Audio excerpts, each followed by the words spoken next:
Hello all, good evening to all of you.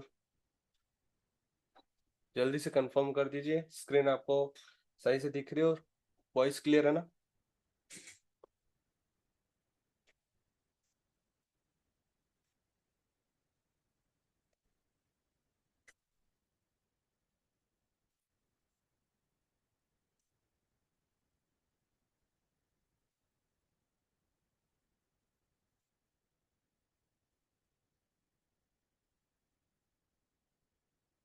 Okay, thank you for confirmation. Sumit ji, Kaushik ji, Miraj, Vaibhav, Pankaj ji, Gangesh, hello hello, good evening. चलिए करते class start. कल हमने weightage देख ली थी, ठीक है? और आज हम देखेंगे सेक्टर और उनके स्टॉक्स कैसे साथ में चलते हैं, इन्वेस्टमेंट कैसे करते हैं उसके अकॉर्डिंग, और ट्रेडिंग में उसको कैसे यूज में लेना चाहिए। जो मेरा तरीका है बस वही मैं आपको बताऊंगा। बस इतना ध्यान में रखना, जो कल भी मैंने कहा था आज फिर रिपीट कर रहा हूँ, कि हमें सेक्टर को प्रायोरिटी देना है, वेटेज देना है सेक्टर को, बट इतनी ज्यादा नहीं कि हमारा सेटअप ही खराब हो फिर भी हम अननेसेसरी सेक्टर का सपोर्ट मिलते ही ट्रेड कर रहे हैं। ऐसा नहीं करना। फर्स्ट ऑफ ऑल, हमारा जो भी पर्टिकुलर स्टॉक है, हमारा जो भी इनकम ट्रेड है, या फिर जो भी हमारा प्रॉपर्टी सेटअप्स के अकॉर्डिंग हमारे स्टॉक के अंदर जो भी बहुत शानदार ट्रेड बनेगी, हम उसी को ट्रेड करेंगे, चाहे सेक्टर का सपोर्ट मिले या ना मिले। बट सेक्टर फिर भी अगर हम ध्यान में रखते हैं, देख लेते हैं, ओवरऑल एक व्यू पता चल जाता है, तो हमें कहीं ना कहीं एक अच्छी सी क्लैरिटी मिल जाती है कि चलो ठीक है, अभी हमें थोड़ा सा रुकना चाहिए या नहीं रुकना चाहिए। ठीक है,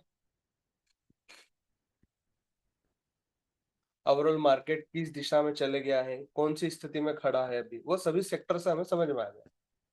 ओके, नो प्रॉब्लम गंगेश।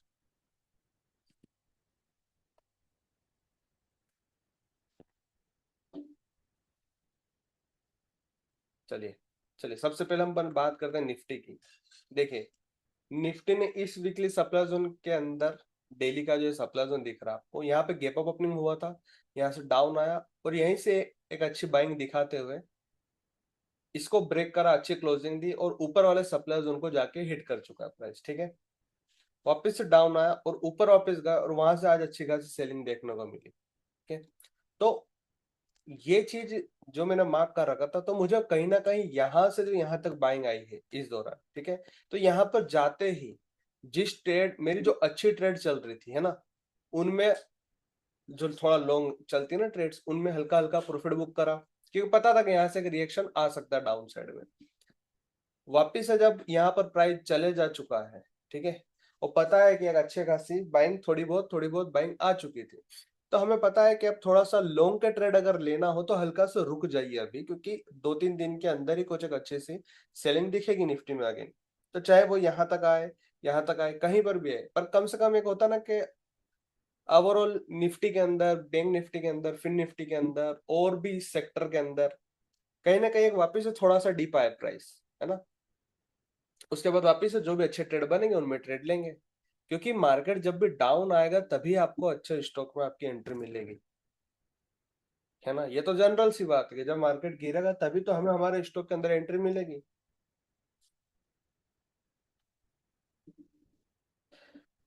तो सेक्टर देखने से ये हमें क्लियर होती है पिक्चर हमारी ओवरऑल, कि मार्केट अभी कहाँ है, कहाँ को जा सकता है। ठीक है, एक आपने निफ्टी देख लिया कि निफ्टी अभी यहाँ से गिर रहा है, अब यहाँ से कुछ कहा नहीं जा सकता कितना आ सकता है डाउन। ठीक है, अगर आपने बाजार बातचीत देखी होगी तो उसके अंदर बताया गया है कि यहाँ पर लो टाइम फ्रेम के डिमांड जोन हैं, वहां तक आ सकता है प्राइस, तो उन्हें भी ट्रेड करेंगे, कोई दिक्कत वाली बात है नहीं अभी। बाकी दिमाग में फिर से एक चीज क्या आती है कि ये जो 23,000 वाला पॉइंट है डेली डिमांड जोन, जहां से अच्छी खासी बाइंग आई थी, गैप अप भी हुआ था, उसमें प्रॉपर प्राइस नहीं आया था ना, वीकली डिमांड जोन में आया था। बात करें अपन ऊपर वाली की, इसकी, तो यहाँ पर एक मंथली का सप्लाई जोन फिर फॉर्म हो चुका है। ठीक है, तो ओवरऑल निफ्टी का व्यू क्या लग रहा है अभी? कि हाँ ठीक है ऊपर जाएगा, नो डाउट, डाउन आके भले ऊपर जाएगा, जिगजैग करते हुए ऊपर जाएगा, साइडवेज होते हुए ऊपर जाएगा, बट ऊपर जाएगा। अभी ऐसा कुछ लग नहीं रहा है कि प्राइस ये वाला जो एरिया है इसके नीचे सीधा डायरेक्ट जाता जाएगा और ये जो हाई टाइम फ्रेम वाली पिक्चर है कि इसको ब्रेक कर देगा पूरा, नहीं अभी ऐसा कुछ भी सीनेरियो नहीं लग रहा है। ओके ठीक है। आज आपने देखा होगा वापिस से इंफोसिस, टीसीएस, ये दोनों आज निफ्टी के जो अपने टॉप 11-12 स्टॉक होते हैं उनके अंदर सबसे ज्यादा डाउन कौन थे, यही थे। ठीक है, आज देखिए रिलायंस भी डाउन था, एचडीएफसी बैंक भी डाउन था, आईसीआईसीआई बैंक भी डाउन था, एसबीआई भी डाउन था। तो आप देख सकते हैं कि निफ्टी में किस तरीके की सेलिंग थी आज, है ना। बैंक निफ्टी में 750 पॉइंट डाउन था आज, फिनसर्व भी डाउन था, सेंसेक्स भी डाउन था। तो ये बस इतने से ही अंदाजा लग जाता है, इतने से ही अंदाजा लग जाता है कि मार्केट के आज क्या हाल थे। सेक्टर की बात कर लीजिए तो देखिए मेटल, आईटी, पीएसयू बैंक, ये तीनों मेजर डाउन था आज, है ना। बैंकेक्स, बैंक निफ्टी सब 1-1, 1.5% डाउन थे। प्लस में कौन था, अगेन आज फार्मा प्लस में था। निफ्टी लगा लिया जाए, इसमें भी आपको आज दिखेगा अगेन सिप्ला टॉप गेनर था। तो सिर्फ सिप्ला, डॉक्टर रेड्डी और ये सन फार्मा, ये कहीं ना कहीं टॉप 4-5 सेक्टर, 4-5 स्टॉक जो आज प्लस में थे टॉप गेनर में, उन्हीं की वजह से कहीं ना कहीं फार्मा आज प्लस में था, हेल्थ केयर प्लस में था, बाकी सभी क्या थे, आज डाउन थे।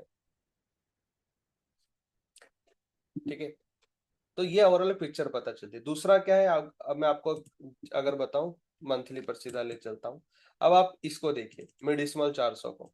ठीक है, मिडिसमल 400 की मैं आपको स्टडी बताऊंगा ना, तो आप भी थोड़ा सा सोचने पे वो हो जाओगे कि हाँ इस तरीके से भी सोचा जा सकता है। ठीक है, देखिए मैं सबसे पहले ईयरली से स्टार्ट करूँ। ठीक है, ईयरली पे आपको 3 डॉट दिख रहे हैं, एक ये एरो, एक ये एरो, एक ये एरो। ठीक है, आप तीनों एरो को देखो ध्यान से। ठीक है, आपको इन 3 एरो को देखते ही समझ में आ जाएगा कि आगे मार्केट में क्या हो सकता है। आप ही बताइए, आपको सिर्फ ये सिंगल पिक्चर देखकर क्या लग रहा है।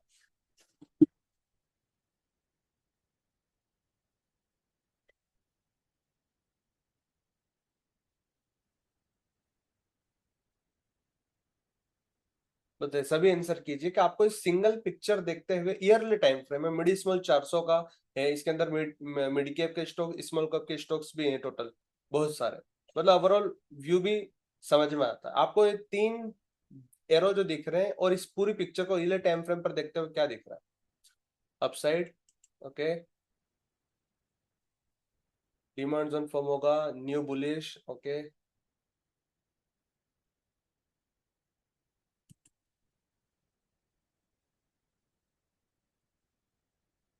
समझ के ईयरली के डिमांड जोन से ट्रेंड अप है। ठीक है, चलिए क्लियर है इतनी पिक्चर। एक अब मैं किस नजरिए से देख रहा हूँ वो देखते हैं। ठीक है, जब ये वाला जो 2026 नहीं चल रहा था, जब ये प्राइस यहीं पर था 25 तक, अभी एक चार्ट आगे बढ़ नहीं सकता है।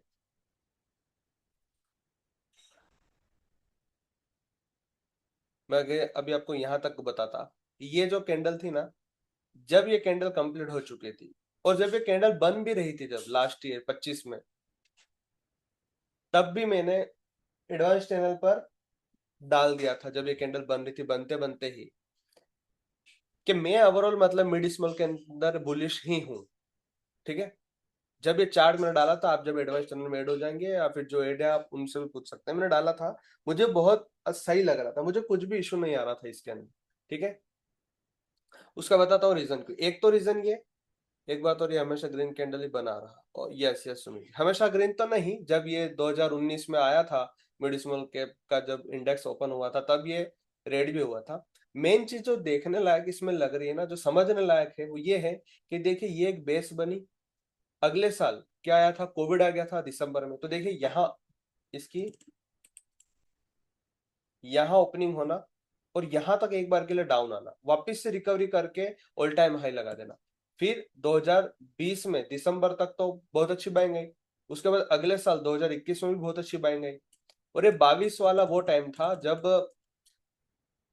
जो अडानी वाला बबल जो वो हुआ था, और बहुत सारी चीजें उस वक्त भी, वॉर, छोटे छोटे वॉर तो चल ही रहे थे। ठीक है, वो वॉर भी और ये अडानी वाली चीज भी एक साथ हो रही थी यहाँ पर। तो इस वक्त भी क्या था, मार्केट थोड़ा करेक्ट करा, यहाँ तक आया, वापस से कवर कर गया और बेस में कन्वर्ट कर गया। अगले ईयर क्या हुआ, 2023 का बुल रन तो आपको पता ही है, जो 2024 का जून वाला, आपको पता ही है कि 2024 में जून तक किस तरीके से बाइंग थी मार्केट में, है ना। उसके बाद भी जब वो 4 जून का जो रिजल्ट आया, उसके बाद भी थोड़े समय तक जब चला मार्केट, है ना, सितंबर 2024 तक, तब कैसा था मार्केट। उसके बाद से क्या हुआ, 2024 सितंबर से लगाकर 2024 सितंबर से लगाकर वहां जो ये पॉइंट था यहाँ तक गया, दिसंबर तक मार्केट, फिर डाउन आया और उसके बाद ये पूरा 25 में गिरा, ठीक है, वापस से उठा और कवर कर गया।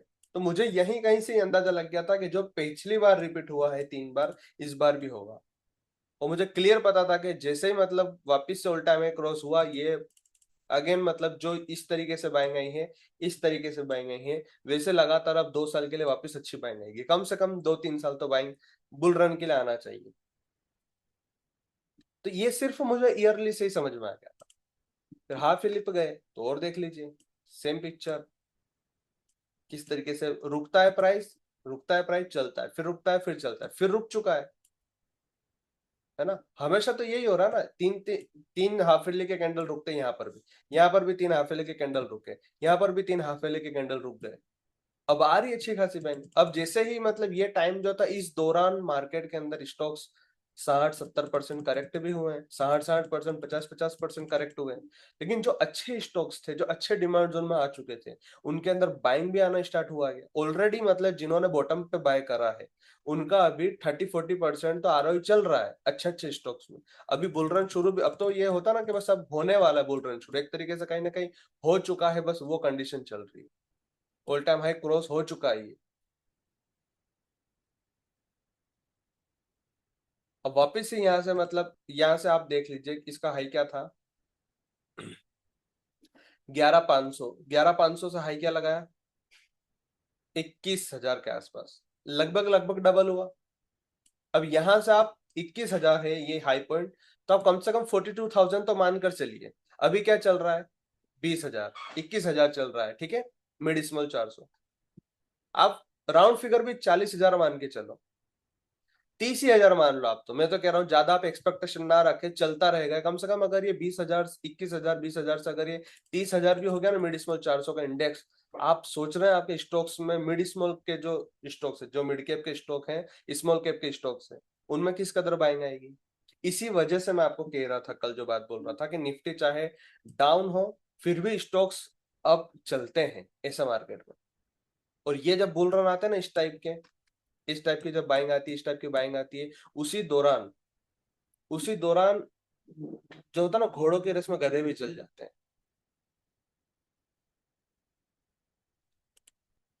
और मुझे इनका ओवरऑल पता होता है कि ये क्या कर रहे हैं। फिर निफ्टी, अभी निफ्टी कैसे रुका हुआ है, और इसको देख लीजिए आप। अभी चलिए और देखते हैं अपन इसको। निफ्टी रुका हुआ है ना, अभी निफ्टी का व्यू देखा हमने कि निफ्टी के अंदर ऊपर सप्लाई जोन भी है अभी, है ना, नीचे डिमांड जोन को छोड़ के जा रहा है। तो निफ्टी हो सकता है धीरे धीरे चलेगा, साइडवेज भी करेगा, रुक भी जाएगा अभी और। लेकिन लोग अगर निफ्टी को देखते हुए ट्रेड करेंगे, तो फिर कहीं ना कहीं मतलब वो बहुत सारी अपॉर्चुनिटी मिस कर देंगे। और जब मुझे पता है कि यहाँ पे मिड स्मॉल अच्छे खासे चलेंगे, हमारे स्मॉल कैप, मिड कैप, जो हमारे माइक्रो कैप है, ये सारे के सारे जो इंडेक्स है ये वाले, वो सभी इतने अच्छे से मतलब सेट हो चुके हैं। तो जब इनमें बाइंग आएगी, तो हमारे जो अच्छे अच्छे स्टॉक्स हैं, उनके अंदर अच्छी बाइंग क्यों नहीं आएगी। आप एक्सिस देख लीजिए, एडलवेज देख लीजिए, ठीक है, बहुत सारे नंबर ऑफ स्टॉक्स ऐसे हैं जो मतलब बहुत अच्छे चल रहे हैं, बहुत शानदार रिटर्न बना के दे रहे हैं। तो वहां पर हम अगर उन स्टॉक्स में को भी देखते हुए, अगर हम निफ्टी को देखते रह जाएंगे कि बस निफ्टी सही हो जाए, निफ्टी सही हो जाए, निफ्टी का डेली ट्रेंड डाउन है,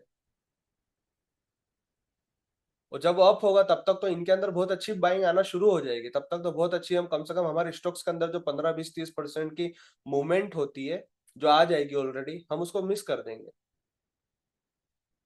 तो आपको हमेशा जब भी मार्केट में वर्क करना है, तो ये जो स्मॉल कैप के इंडेक्स होते हैं, मिड कैप के इंडेक्स होते हैं, इन्हें भी साथ में देखना होता है, इन्हें भी देखा करो। यहाँ पे लेके पिक्चर हो गई, चलिए क्वार्टरली पर चलते हैं। देखिए क्वार्टरली पर भी क्या है, सेम दिख रहा है आपको, रुकना गिरना फिर चलना, रुकना गिरा फिर रुका, थोड़ा थोड़ा फिर चला। चल के वापस इस क्वार्टरली डिमांड जोन में आया। आप सोचिए पिछली बार तो कभी क्वार्टरली डिमांड जोन में आया भी नहीं है, इस बार तो क्वार्टरली डिमांड जोन में आ गया था। इस वजह से इस बार की जो सेलिंग थी ना वो बहुत पैनिक वाली थी। हर बार इतना नहीं, ये तो बस कोविड के वक्त तो गिरा और तुरंत उठ गया था, लेकिन इस बार गिरने के बाद तुरंत उठा नहीं है, और कंसोलिडेशन हुआ है इसके अंदर।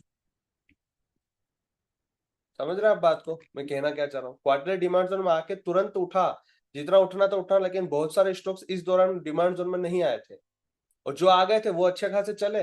वापिस से क्वार्टरली सप्लाई जोन के अंदर प्राइस चले गया, 2 क्वार्टर तक रुका, फिर गिरा इस बार, और जैसे ही गिरा तो इस बार से वापिस से रिकवरी आई, और अभी देखिए बस ऑल टाइम हाई क्रॉस कर ही चुका है। बस क्लोजिंग नहीं मिली अभी ऑल टाइम हाई पर, बट क्रॉस कर चुका है। समझ रहे हैं आप इस बात को? ऑलरेडी यहां से यहां तक की बाइंग के अंदर ही अच्छे अच्छे स्टॉक्स बहुत अच्छा रिटर्न दे रहे हैं ऑलरेडी, बाकी अभी तो शुरू भी नहीं हुआ है। आप सोच लीजिए, मंथली पे देखिए, ये मंथली का डिमांड जोन, अगेन प्राइस इसमें आया और यहीं से अच्छा चल रहा है।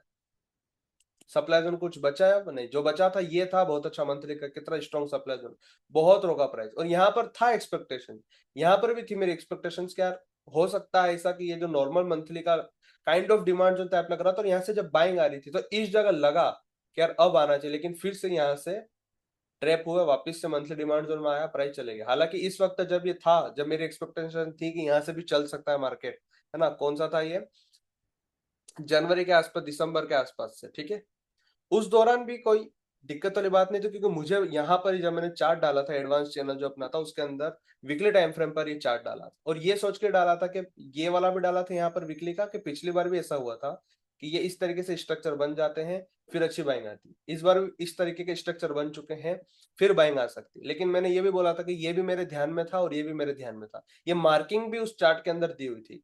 कोई बात नहीं, यहाँ पे प्राइस आया, रिकवरी करा, थोड़ा वापस से गिरा, और यहाँ से आने के बाद तो फिर आप लोगों को भी फीलिंग आ रही होगी कि हाँ, इस दौरान जो पूरा खेल हुआ और अब जो यहाँ से बाइंग आ रही है, इस दौरान स्टॉक्स कितना अच्छे चल रहे हैं वापिस से।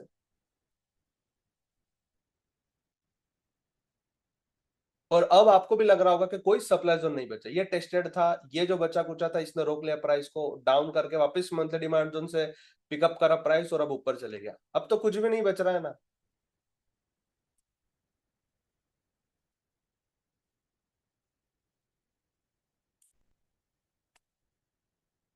ठीक है, चलिए वीकली पे देखिए अब।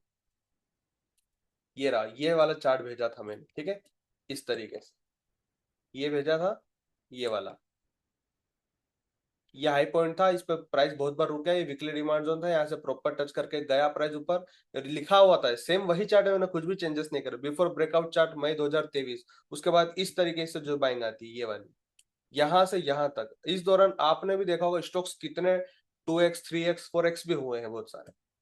वापिस से मार्केट स्कॉटेड डिमांड जोन में आता है, अच्छा चलता है, फिर यहाँ से यही, अब ये यही वो आसपास था, इसी के आसपास मैंने ये चार्ट भेजा था, इस तरीके से बिफोर ब्रेकआउट चार्ट, ये करके। कोई बात नहीं, वापिस से डाउन आ गया, और डाउन आ गया फिर चलने लग गया, और अब बस ये जो बचा कुचा था सबको टेस्ट हो गया, उल्टा हमारी क्लोजिंग हो चुकी है, डिमांड जोन भी अच्छे फॉर्म हो चुके हैं, कोई भी सिंगल इशू नहीं लग रहा है, कोई भी सिंगल इशू नहीं लग रहा। ये देखिए डेली का डिविडेंड भी आपका अगर डाउन करना है वापस तो इसके नीचे आप क्लोजिंग चाहिए, ठीक है, डाउन करना है तो किसके नीचे क्लोजिंग चाहिए अपने को, इसके नीचे, ये वाला स्विंग जो है ये बन चुका है, इसे मान लीजिए, इस पूरे कर्व को मान लीजिए, एक बात है। अब इसके नीचे जाएगा ना तब इसका डेली का डिविडेंड डाउन होगा, और अभी अप है तो कोई दिक्कत नहीं है, चलता रहेगा ये सब।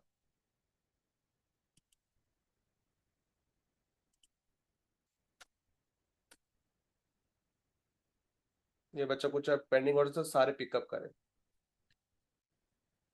ठीक है। आया समझ में आपको मिड स्मॉल कैप को किस तरीके से देखना चाहिए, क्या अप्रोच होनी चाहिए? आज देख लीजिए, आज जैसे ही ऑल टाइम हाई क्रॉस करा और थोड़ा बहुत डाउन आ गया तो कोई दिक्कत, आज स्टॉक्स के अंदर आपको पता है सेलिंग देखने को मिली आज हमें। लेकिन अगर ये होता ना कि अगर ये मान के चले यहाँ से गिरते गिरते इस डिमांड जोन में आ गया, ठीक है, यहाँ पे अगर ये आता है ना इतनी इतनी, यहाँ से यहाँ तक भी अगर सेलिंग करेगा, आपकी बहुत अच्छी अच्छी एमआईटी हिट होगी, आपकी बहुत बढ़िया वाली वीकली इनकम ट्रेड हिट होगी, और कोई कोई जो ऑलरेडी गिर रहा था प्राइस उसमें और इसमें भी अगर सेलिंग है, जो ऑलरेडी स्टॉक गिर रहा था वो दोनों एक साथ मर्ज होंगे और क्वार्टरली इनकम टेट कोई आपकी बहुत अच्छी होगी, उसको भी हिट करा देगा प्राइस। और जब भी ये यहाँ पे आएगा ना, तो अब आप देखना उसके साथ में जो भी एमआईटी बन रही है, जो भी आपकी वीकली इनकम टेट आएगी इसके साथ में, वो कितनी बढ़िया चलेगी। और ये जब आता ना तो प्राइस सिर्फ रुका भी रहेगा ना, देखिए आप इसको, कोई अच्छे लेग आउट नहीं चाहिए अपने को इसके अंदर, इतना ध्यान रखना हमेशा कि जैसे ये अच्छे से रैली करता ना, इसमें कोई अच्छा लेग आउट नहीं चाहिए अपने को, कुछ भी नहीं, कोई अच्छा लेग आउट है भी नहीं अपने को पता है। लेकिन ये जब जब बीच में गिरता ना, बस ये गिरा, ये बीच में गिर रहा है, ये गिर रहा है, ये गिर रहा है, ये जिस दिन भी गिरते हैं ऐसे, बस ये इतनी ही सेलिंग के अंदर ये अच्छे खासे एमआईटी इनकम टेट हिट हो जाती है, वीकली इनकम टेट हिट होती है और प्राइस चला करता है। ओवरऑल इसका जब ट्रेंड अच्छा होता है ना, तो बहुत शानदार तरीके से चलता है। बस इतना इतना गिरेगा हल्का फुल्का, इससे ज्यादा नहीं, और इसमें आपको बहुत अच्छे अच्छे प्राइस आ जाएगी आपके स्टॉक के अंदर। बस अभी चलेगा। अब आप सोचिए यहाँ से कि जो ये रैली इस कदर चली, अब यहाँ से भी सेम ऐसे ही चलेगी, तो हमको लेग आउट चाहिए नहीं इसके अंदर। मुझे बस चाहिए कि अगर ये सिंगल बेस कैंडल इस तरीके के भी बनेगा ना, ये बनेगा, ये बनेगा, मतलब बेस कैंडल भी बनती रहे इसके अंदर और प्राइस ऊपर चलता रहे धीरे धीरे। बस ओवरऑल इसका जो फेस है वो अप ट्रेंड की साइड रहे, बनाते जाए, मतलब डेली, मतलब थोड़ा थोड़ा ऊपर ऊपर होते जाए, होते जाए, होते जाए, चलता रहे। बस उस दौरान अगर ये रुका भी रहता ना, आपके स्टॉक्स इतने प्यारे ब्रेकआउट देंगे ना, इतने प्यारे, पूछिए मत, बहुत शानदार तरीके से। तो आज के बाद आप लोग क्या कीजिएगा कि ये जो मिड स्मॉल 400 है ना, अब मिड स्मॉल 250 लगाता हूं मैं, ठीक है, मिड स्मॉल 250 हो गया, इनको भी आप ट्रैक कीजिए। आपको निफ्टी देखने की जरूरत ही नहीं पड़ेगी, सच बता रहा हूँ, आपको निफ्टी देखने की जरूरत ही नहीं पड़ेगी, बस एक निफ्टी का ओवरऑल व्यू पता होना चाहिए कि आपने निफ्टी को कैसे देखना है। जैसे मैं निफ्टी को कैसे देखता पता है, बस ये निफ्टी को देखने का तरीका बताता हूँ आपको, ठीक है। पता है मुझे ये ईयरली है, एक ईयरली का मार्क कर लिया कि मैक्स टू मैक्स ईयरली पर कहां पर आ सकता है प्राइस, यहाँ पर, क्या पता है 18,000 मेरा एक लेवल है, ठीक है। हाफ ईयरली पर मार्क कर लिया तो ये उसके ऊपर ही एक ये वाला हाफ ईयरली का डिमांड जोन है, ठीक है। कितना है ये 19,000, एक राउंड फिगर नंबर ले रहा हूँ मैं, 18,000, 19,000। क्वार्टरली पर देख लिया, पता है अभी क्वार्टरली से चला वापिस एक नॉर्मल क्वार्टरली में आया, बैंक निफ्टी के अंदर ज्यादा स्ट्रॉन्ग है, ठीक है। बस वापिस एक और कहाँ पे आ रहा है ये क्वार्टरली का दूसरा, 19,600 के आसपास, 500 के आसपास, ठीक है। तो मतलब राउंड फिगर एक क्या ले लिया मैंने कि हाँ ठीक है, बड़ी पिक्चर मेरी क्या कह रही है कि ये बस ज्यादा से ज्यादा क्या होगा, मार्केट कितना ही पैनिकनेस आ जाए मार्केट के अंदर, कुछ भी हो जाए, ज्यादा से ज्यादा क्या होगा, ईयरली डिमांड जोन में आएगा जो कि 18,000। उसके बाद क्या होगा, उसके पहले हाफ ईयरली का भी 19,000, और क्वार्टरली का उसके पहले एक और है। बाकी तो सब कुछ टेस्टेड हो चुका है। तो ज्यादा से ज्यादा क्या करेगा मार्केट, 19,600 आ जाएगा, 20,000 आ जाएगा, 19,000 आ जाएगा, 18,000 आ जाएगा, इससे ज्यादा तो डाउन नहीं आएगा। अब आप सोचिए, जब लोग मार्केट गिरता है सिर्फ इतने में ही, जब ये 22,000 आ गया था इतने में ही डर जाते हैं। आप तो ये बैकअप प्लान हमेशा रखा करो कि 22,000 तो छोड़िए, यहाँ से 3,000 पॉइंट और गिर जाएगा तो क्या हो जाएगा, 3,000 पॉइंट और गिर जाता तो क्या हो जाता। अब आप बताइए, उस दिन जब हमने एचडीएफसी बैंक देखा, अब आपको नहीं लग रहा कि एचडीएफसी बैंक अगर 550 आ जाता तो कहीं ना कहीं निफ्टी भी यहाँ पे हिट हो जाता, ये वाले अपना क्वार्टरली डिमांड जोन तक, हाफ ईयरली डिमांड जोन तक, या ईयरली डिमांड जोन तक। जो एचडीएफसी बैंक हमारा बीच में लटका हुआ है, वो अगर रुकता ना और गिर जाता, और दूसरे स्टॉक्स भी उसको सपोर्ट कर देता, आईसीआईसीआई बैंक, एक्सिस बैंक वगैरह सभी, तो ये आराम से यहाँ तक आ जाता। रिलायंस अगर क्वार्टर डिमांड जोन को हिट ना करता, और नीचे वाला जो मैंने पिछला बताया था कि एक ट्रैप लेवल है, वहां पर भी अगर आ सकता है, तो ये आराम से आ जाता वहां तक। बाकी कोई दिक्कत नहीं, नहीं आया तो कोई बात नहीं, अच्छी बात है, क्योंकि एक सिर्फ एचडीएफसी बैंक की वजह से थोड़ी ना आ जाएगा, हमें दूसरे भी तो स्टॉक्स देखे हैं, axis bank, Kotak bank, ICICI bank, Reliance, सभी के सभी। और कहीं ना कहीं अब तो टीसीएस, ये भी मतलब ये डिमांड जोन में आ गए हैं। आईटी सेक्टर भी हाफ ईयरली के अंदर खड़ा, अभी बस कहीं ना कहीं ब्रेक करने वाला, हो सकता है कर दे तो अच्छी बात है। हाई ईयरली को ब्रेक करके क्वार्टरली में आ जाएगा, ट्रैप करके चलेगा। तो ओवरऑल इतना नहीं लग रहा, लेकिन एक बड़ी पिक्चर होना चाहिए कि मार्केट के अंदर वर्स्ट से वर्स्ट कंडीशन कभी भी हो, तो आपको पता होना चाहिए कि बिल्कुल पैनिक होने की जरूरत नहीं है। बहुत जल्दी मार्केट जितना जल्दी यहाँ पे आएगा ना, उतनी ही डबल स्पीड से रिकवरी करेगा। जितना जल्दी आएगा उतना जल्दी से रिकवरी भी करेगा, इतना याद रख लेना।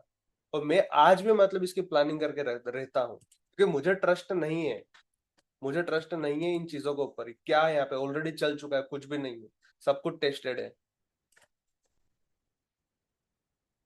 और ट्रेंड भी कहीं ना कहीं डाउन हो चुका है वीकली पर, डेली पर। तो जब वीकली डेली का ट्रेंड भी डाउन है, ठीक है, मंथली क्वार्टरली पे तो वैसे भी आपको डाउन मिलेंगे नहीं, क्योंकि बहुत रेयर केस हो जाता है इतने बड़े इंडेक्स में, मतलब टीवी ट्रेंड डाउन करवाना। ठीक है, वापिस ये अगर ऑल टाइम क्लोजिंग करेगा तो और अच्छा मार्केट बुलिश में कन्वर्ट होगा। लोगों को तब भरोसा आएगा जब ये मार्केट यहाँ से चलता चलता इसके ऊपर क्लोजिंग कर दे। और हम तो अभी से बुलिश हो चुके हैं, क्यों? क्योंकि हमें पता है कि हमारा जो ये मिड स्मॉल कैप है, कहाँ गया भाई, ये मिड स्मॉल कैप है ना, स्मॉल कैप 250 है, ये देखिए, इसमें भी क्या है, सेम पिक्चर दिख रही है आपको। अभी तो ये क्रॉस भी नहीं करा all time high, small cap 250 all time high ये क्रॉस भी नहीं करा, मतलब स्मॉल कैप के अंदर अभी और बाइंग आएगी। ये हाफ ईयरली ईयरली हो गया, हाफ ईयरली देख लो, क्वार्टरली देख लो। ये क्वार्टरली पे आया था प्राइस, बहुत अच्छा चला, क्वार्टरली सप्लाई जोन से वापस डाउन आया, इन मंथली में आया वापस, यहाँ से चल रहा है। अब तो कुछ भी नहीं है रोकने को, कुछ भी नहीं है रोकने को।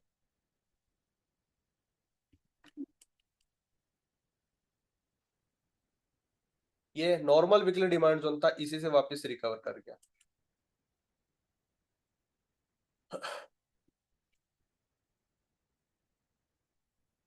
ये रेली बेस ड्रॉप का ये दिख रहा है, ये बस ये हल्का फुल्का रुकेगा थोड़ी देर के लिए बस, सब कुछ टेस्टेड है, कुछ भी नहीं। ये देख लीजिए, तो ये हल्का हल्का रोक रहे हैं सब थोड़ी थोड़ी देर के लिए बस। ओवरऑल तो बुलिश हो चुका है बहुत अच्छे से, ट्रेंड भी क्लियर कट है। अब इसका ट्रेंड डाउन करना है तो आपको पता है कि जब तक अब ये इसके नीचे नहीं जाएगा, डेली का टीवी डाउन नहीं होगा। बढ़िया आराम से यहाँ पर आने दीजिए, अच्छे खासा आपको स्मॉल कैप के स्टॉक्स है उसके अंदर बाइंग मिलेगी, एंट्री मिलेगी अच्छी खासी। यहाँ पर आएगा और अच्छा कॉन्फिडेंस आएगा आपको, बिल्कुल घबराने की जरूरत है ही नहीं, बस इसको देखते रहो। और इसको भी बार बार नहीं देखना, कितना देख लिया ओवरऑल, आज मैंने ये देख लिया बस, अब मेरे बार बार इसको देखने की जरूरत नहीं है। मेरे को सीधा बस अपनी वॉच लिस्ट पर ही जाना, स्टॉक्स देखने की जरूरत है, कौन क्या कर रहा है, इन्हें बस इतना ही देखता हूं मैं। आई होप आपको ये चीज समझ में आ रही होगी। ठीक है, आईटी का फिर देख लेते हैं क्या हाल हो रहा है। देख लीजिए, ये डिमांड जोन था, गैप डाउन किया, ऊपर जा रहा था, वापिस से जाते जाते फिर गिर गया, और अब ये इसके नीचे क्लोजिंग, यस इसके नीचे क्लोजिंग मिल चुकी। ये वाला पॉइंट दिख रहा है आपको, ये जो हमारा स्विंग लो था ये वाला, जिसमें स्विंग लो ने वापस एक हायर लो बनाया, और हायर लो बनाकर वापस से एक लोअर लो फॉर्म कर दिया, क्लोजिंग मिल गई। तो अब अपना ये वाला जो था ये कहाँ शिफ्ट हो जाएगा, यहाँ पर। बस अब अपन क्या चाहते हैं, और अच्छे से ये, और अच्छे से ये डाउन आ जाए, और अच्छे से डाउन आ जाए। डेली का लाइन हटाता हूँ, थोड़ा सा कंफ्यूज ना हो, इसको खाली इस तरीके से मार्क करते हैं अपन। ये लीजिए, ठीक है, मिल चुकी क्लोजिंग डेली टाइम फ्रेम पर। मतलब अपन अपना लोअर लो फिर से कंफर्म हो चुका, मतलब लोअर लो जैसे कंफर्म हुआ, अपना हायर लो भी कंफर्म हो चुका। ठीक है, चलिए अब अपने को क्या चाहिए, इसके ऊपर जब तक ना आ जाए डेली का टीवी ट्रेंड अप नहीं होगा, मतलब अभी अभी भी कहीं ना कहीं डेली का टीवी ट्रेंड क्या है, डाउन ही है। डाउन होने के साथ साथ हमें पता है कि हाफ ईयरली का डिजिटल लाइन ये रहा। मैं सच कह रहा हूँ, आईटी सेक्टर के अंदर आपको पता होगा कि कितना ज्यादा पेनिकनेस मचा आज। कोरियन मार्केट जो है उसका 10% लोअर सर्किट लगा है, एआई स्टॉक्स के अंदर 10% का लोअर सर्किट पूरे इंडेक्स में। आईटी के इतने बुरे हाल हो रखे हैं, इस वजह से मैं कह रहा हूँ कि मुझे नहीं पता कि हाफ रैली से चलेगा, मुझे नहीं पता कि ये ट्रैप करके चलेगा नहीं चलेगा। मुझे सिंपल अप्रोच रखनी है कि मुझे पता है कि ये अगर चलना होगा तो यहाँ से डेली का टीवी ट्रेंड अप होगा, उसके बाद ही अपन प्ले करेंगे, बिल्कुल सेफ प्ले करेंगे, ताकि हमारे हमारे फेवर में पूरी पूरा आईटी सेक्टर आ जाए, उसके बाद ट्रेड करेंगे तो मजा आएगा। ये डिजिटल लाइन याद रखेगा, 21,200 वाला, 21,200 वाला डिजिटल लाइन याद रखेगा। जिस दिन ये ब्रेक होगा, जैसे ब्रेक होगा, ब्रेक होते ही ये क्वार्टरली डिमांड जोन का एक ग्रीन बॉक्स इसमें हिट होगा। और वहां पर भी हम क्या करेंगे, मैं बस क्या करूंगा, जैसे हाफ ईयरली ब्रेक होगा और क्वार्टरली में इंटर करेगा और ब्रेक करेगा डाउन, तो बस कोई स्टॉक्स अगर मेरे को ऐसा लगा कि इन्वेस्टमेंट अपॉर्चुनिटी अच्छी है, जैसे बीसॉफ्ट, बिरला सॉफ्ट के अंदर बहुत अच्छा डिमांड जोन है, मेरे को कोई इशू नहीं लग रहा उसके अंदर, तो मैं कुछ एक क्वांटिटी वहां पे इन्वेस्टमेंट के लिए डाल दूंगा कि हाँ ठीक है, ये ठीक है, मेरे को कोई इशू नहीं लग रहा।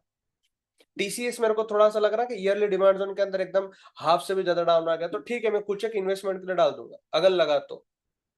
और ट्रेडिंग पर ट्रेडिंग के लिए तो अभी बिल्कुल रुकना है। मैं आपको विप्रो बताता हूँ, एक सेकंड, ठीक है। आईटी का, आईटी देख लिया अपन ने। आईटी का आपको इंडेक्स का क्लियर है ना, पूरा ओवरऑल टीडीए? मुझे बता दीजिए जल्दी से। आईटी सेक्टर का पूरा टीडीए तो क्लियर है ना? अपन ने इस क्लास के अंदर बहुत आईटी डिस्कस करा है, स्टार्टिंग से ही करते आ रहे हैं। जिस दिन से वो संडे वेबिनार लिया था मैंने एग्जिस्टिंग स्टूडेंट के लिए, तब से आईटी डिस्कस हो रहा है। और हम अभी तक कुछ नहीं कर रहे हैं आईटी में ट्रेडिंग पर्पस। ओके, विप्रो लगाता हूँ एक बार, ठीक है। आपको विप्रो से बहुत सारी चीजें क्लियर हो जाएगी। देखिए विप्रो का डिजिटल लाइन क्या है, ये 176 ब्रेक हो चुका। अब यहाँ पे जो भी बायर्स होंगे वो तो सब एग्जिट हो गए। और अब पता है कि बस ये इसमें और इसमें ज्यादा दूरी नहीं है। कितना है ये वाला 125, 176 से 120, 50 रुपए और गिरना है स्टॉक को। स्टॉक गिर जाएगा आराम से। हाफ ईयरली, ये रहा हाफ ईयरली भी वहीं पर है। क्वार्टरली, क्वार्टरली का भी वीक टू वीक मार्क कर रखा है ऑलरेडी, ईयरली के अंदर ही, ठीक है। तो ये वो एरिया है कि जहां जिसने प्राइस को कोविड के बाद ऑल टाइम हाई लगाया था, कोविड की रैली के अंदर ये प्राइस जहां तक गया था। और ये देखिए जैसे ही वापस डाउन आता, ये क्वार्टरली को ब्रेक कर गया, उसके बाद ये ऊपर जा रहा था बस। तो कह सकते हैं कि ये बाइंग कुछ भी नहीं थी। अब आप ये देखिए कि ये सेलिंग देखिए और ये बाइंग देखिए। आपको ऐसा नहीं लग रहा कि ये बस सप्लाई जोन के पेंडिंग ऑर्डर पिकअप करने के लिए प्राइस ने रिट्रेस करा, जैसे टच करा वहां से अगेन ये डाउन, और अब यहां तक आने के लिए दिख रहा है कि रेडी। अब या तो ये यहां पर आ जाए, और या तो या यहाँ पर आईटी सेक्टर के सपोर्ट की वजह से ये नए फॉर्मेशन बना है, तभी तो अपन ट्रेड करेंगे। ये ठीक है कि क्वार्टरली का डिविडेंड अप है, मंथली का भी डिविडेंड अप है, कोई बात नहीं। हाफ ईयरली का भी अप है, ईयरली का भी अप है, तो कोई बात नहीं, कम से कम ईयरली डिमांड जोन में आ जाएगा। ये जो हाफ ईयरली डिमांड जोन है यहाँ आ जाएगा, ये क्वार्टरली डिमांड जोन है यहाँ आ जाएगा। तो हमें क्या वेट करना है अभी कि ये इस एरिया में आ जाए, ठीक है। कम से कम अपन एक ईयरली का लाइन लगा देते बस, ताकि हमें को लेवल याद रहे। 124, 125 का एक, ठीक है। चलिए क्वार्टरली तक हो गया, मंथली देखते हैं। मंथली में क्या है, एक ये डिमांड जोन है जो कि यहाँ से चल चुका था प्राइस। ये था, ये थोड़ा बहुत चला, ये कुछ भी नहीं चला, हल्का फुल्का रुका, ब्रेक हुआ, ये यहाँ पर आया ये, और यहाँ से चला जितना चल रहा था। अब ये क्या हुआ, यहाँ पर आके वापस 3 मंथ रुका और अब ये ब्रेक कर गया। अब अपने को क्लियर दिख रहा है कि एक ये डिमांड जोन है, एक ये डिमांड जोन है। अब हमें कुछ नहीं करना है विप्रो के अंदर, हमें बस ये ध्यान में रखना है, यहाँ पे एरो लगा लेना है आपको बस, और कुछ नहीं करना। यहाँ पे क्या ये डिमांड जोन अच्छा दिख रहा है, एक ये डिमांड जोन अच्छा दिख रहा है, और ऑलरेडी आपके पास ईयरली का लाइन मार्क किया हुआ है। बस अब कुछ नहीं करना है, सीधा डेली टाइम फ्रेम पर जाओ और एक ऐसा पॉइंट ढूंढ लो कि इसके ऊपर जाएगा तो डेली का डिविडेंड अप हो जाएगा। अभी कौन सा ऐसा पॉइंट लग रहा है अपने को? यही लग रहा है, ठीक है। यही एक पॉइंट है कि इसके ऊपर जब तक क्लोजिंग नहीं मिलेगी, इसका डेली का डिविडेंड डाउन ही रहेगा, जाते रहेगा डाउन, ठीक है। जब जब आईटी सेक्टर सप्लाई जोन में जाएगा, जब तक उसका ट्रेंड अप नहीं करेगा, तब तक ये अच्छे खासे जो भी यहाँ पे आपको सेलिंग साइड के ट्रेड मिले वो आप कर सकते हैं, क्योंकि ये किसी डिमांड जोन के अंदर भी नहीं खड़ा है। और ये अभी थोड़े समय पहले इसके अंदर कोई लॉन्ग का ट्रेड इनिशिएट करने का सोच रहा था। कौन सा ग्रुप है मुझे वो याद नहीं आ रहा है, शायद B1 था या B3 था, पता नहीं। B1 या B3 के अंदर किसी ने तो बोला था कि विप्रो मतलब वो ट्रेड करने का सोच रहे लॉन्ग के लिए, कंफर्मेशन का वेट कर रहे थे, कुछ कुछ तो बोला तुमने, मुझे एग्जैक्ट याद नहीं आ रहा है। लेकिन पर्सनल व्यू जब मांगा गया तो मैंने उसमें से निर्मल जी को मैसेज किया था। निर्मल जी ने विप्रो का व्यू मांगा था। हाँ B1 की ही बात है, बिल्कुल निर्मल जी B1 के, यस। मैंने निर्मल जी को मैसेज किया था पर्सनली कि अभी इसका टीवी ट्रेंड बहुत स्ट्रांगली डाउन है, हाई टाइम फ्रेम के टीवी ट्रेंड अप है, बाकी अभी अच्छा खासा कुछ भी नहीं, वेट करना चाहिए कि डेली का टीवी ट्रेंड अप हो जाए, उसके बाद ही कुछ अच्छे स्ट्रक्चर बने, तब ट्रेड करना चाहिए। अभी प्राइस हो सकता है आईटी सेक्टर डाउन आएगा तो ये ब्रेक कर देगा सब कुछ, और बकायदा ब्रेक करा इसने सब कुछ। अब सेफ हो गए ना, जब हमें पता है टीवी ट्रेंड डाउन है तो हम लॉन्ग के ट्रेड कैसे कर सकते हैं। ना तो आईटी सेक्टर में हमें ट्रस्ट आ रहा है अभी कि वो जब तक स्ट्रक्चर सही ना करे, हम ट्रेडिंग क्यों कर रहे हैं? नहीं कर सकते हम। और देख लीजिए किस कदर डाउन आते ही जा रहा है। जिस सेक्टर पे अच्छे अच्छे लोगों को ट्रस्ट होता है उस सेक्टर की हालत खराब है, और जिस सेक्टर पे अच्छे अच्छों को ट्रस्ट नहीं होता है, वो मीडिया सेक्टर, जैसे टीवी ट्रेंड अप हुआ उसके अंदर बाइंग आ रही है। आप सोचिए, समझ रहे हैं आप? ये खेल होता है सारा सेक्टर का। जिस सेक्टर का टीवी ट्रेंड अप हो गया है वो, उसके अंदर आप बाइंग देखना कितनी अच्छी आएगी, और जिसका ट्रेंड डाउन है उसके अंदर देखना कैसे सेलिंग आती है। तो ये विप्रो का व्यू है कि अपने को अभी इसके अंदर कुछ नहीं करना है, यहाँ पर आने देना है या यहाँ पर आने देना, ईयरली पे हिट करना है, कोई दिक्कत नहीं, सिंपल सा अपने को कुछ नहीं करना है। डेली का स्विंग हाई मार्क करते जाओ, जो स्विंग लो ब्रेक करते जा रहा है बस।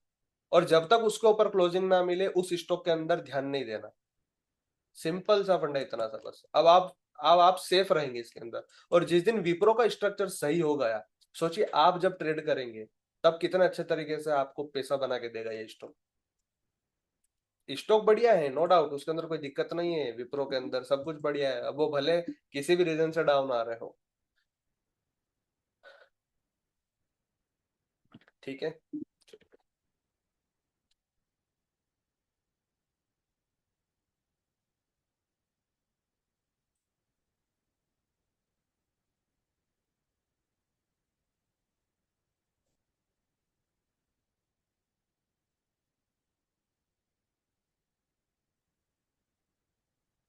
अब अपन थोड़ा सा ये देखते हैं कि कैसे सेक्टर के चार्ट और स्टॉक के चार्ट एक जैसे चलते हैं, ठीक है। थोड़ा सा अपने को समझ में आएगी कुछ चीजें। चार्ट लिंकिंग नॉन कर देते हैं, ठीक है।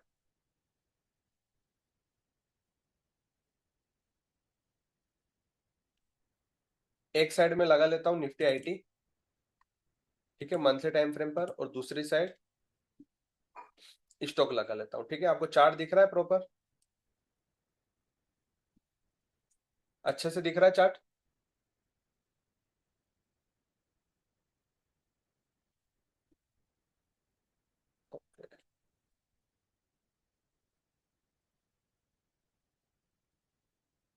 ठीक है। अब अपन ने सेक्टर के इंडेक्स के चार्ट और स्टॉक्स के अपने पर्टिकुलर चार्ट दोनों को देखिए, दोनों कैसे चलते हैं, और वहां से एक ओवरऑल आइडिया भी आता है, ठीक है। अब मैं कैसे यूज करता हूं, देखिए, मैं ये देख लेता हूं कि अभी मैंने आपको किसकी स्टडी करके बताई, आईटी की, ठीक है। आईटी का हमने देख लिया कि ये हमारा ईयरली का क्लियर है पिक्चर, या हाफ ईयरली का क्लियर पिक्चर है यहाँ तक, और हमको कुछ नहीं करना है, बस वेट करना है क्या हो रहा है, ठीक है। जैसे आईटी सही होगा, आप इधर स्टॉक्स भी देख लीजिए, कहीं ना कहीं आपको ऐसा ही लिखेगा दिखेगा कि आप इनके चार्ट देखिए, सेम टू सेम लगेंगे आपको, है ना। हल्का फुल्का चेंजेस लगेगा, बाकी बाकी आपको सेम ही लगेगा। अब वन बाय वन पूरा आईटी काम करते हैं, इसको थोड़ा सा डाउन करते हैं, आईटी लगा लेते हैं एक बार के लिए, निफ्टी आईटी, तब और अच्छे से अपने को दिख जाएगा। निफ्टी आईटी, ओके, आईटी यहाँ शिफ्ट करते हैं, इसको ऊपर करते हैं, इसको इस कर, ठीक है। चलिए, अब निफ्टी आईटी का इंडेक्स तो ऐसा ही लगा हुआ रहने देते हैं। अब आप यहां से नोटिस कीजिए, मार्च 2020 में मार्केट गिरा, ठीक है, विप्रो भी गिरा। उसके बाद से आप देखिए यहाँ पर ये डिमांड जोन दिख रहा है, यहाँ पर ये डिमांड जोन दिख रहा है, यहाँ पर ये रेड बेस वाला डिमांड जोन दिख रहा था, यहाँ पर भी दिख रहा है। यही सेम टीसीएस में भी था, ठीक है। यहाँ पर देखिए ये बेस बना, ये बेस बना, यहाँ पे ये बना बेस, यहाँ पे ये बेस बना, बाइंग आती गई, इसमें भी आई, है ना। अब ये जब डाउन आया तो ये भी डाउन आया, ठीक है, मतलब इंडेक्स डाउन आया तो ये भी सब डाउन आ रहे हैं, चल रहा है। इंडेक्स ने यहाँ पर इंडेक्स ने क्या करा, आईटी के ऑल टाइम हाई क्लोज करा, लेकिन विप्रो नहीं कर पाया, कोई बात नहीं, विप्रो नहीं कर पाया, कोई बात नहीं, लेकिन जब वापस से मार्केट गिरा तो विप्रो सप्लाई जोन से वापस अच्छा खासा गिरा। अब अब देखिए सिंक कैसे हो रही है चीजें, कैसे होगी सिंक, मैं बताता हूँ। वापस से जब मान के चले प्राइस हाफ ईयरली को ब्रेक करे, या क्वार्टरली से चले, या यहीं से चले, बस इतना हो कि ये आईटी इंडेक्स गिरता गिरता गिरता इतना आ जाए कि अगर ये इन डिप भी आ जाता है यहाँ तक, और ये अगर विप्रो जल्दी से यहाँ पे हिट हो जाए या यहाँ पर हो जाए, ठीक है, यहाँ पर हिट हो जाए या इस ईयरली को हिट हो जाए या इन डिप आ जाए थोड़ा सा स्टॉक्स, आप ये एक चीज नोटिस करना हमेशा कि इंडेक्स हमेशा थोड़ा भी गिरेगा ना 1 2 3% या 5%, आप देख लीजिएगा उसका जो स्टॉक होता है ना वो ज्यादा गिरता है हमेशा। ठीक है, बुलेट पॉइंट से ये चीज भी लिख लेना आप, आपको अच्छे से समझ में आ जाएगा कि इंडेक्स अगर आपका 2 से 3 4% भी गिरा तो वो उसका जो स्टॉक होगा उस इंडेक्स का वो बहुत अच्छे से ज्यादा गिरेगा।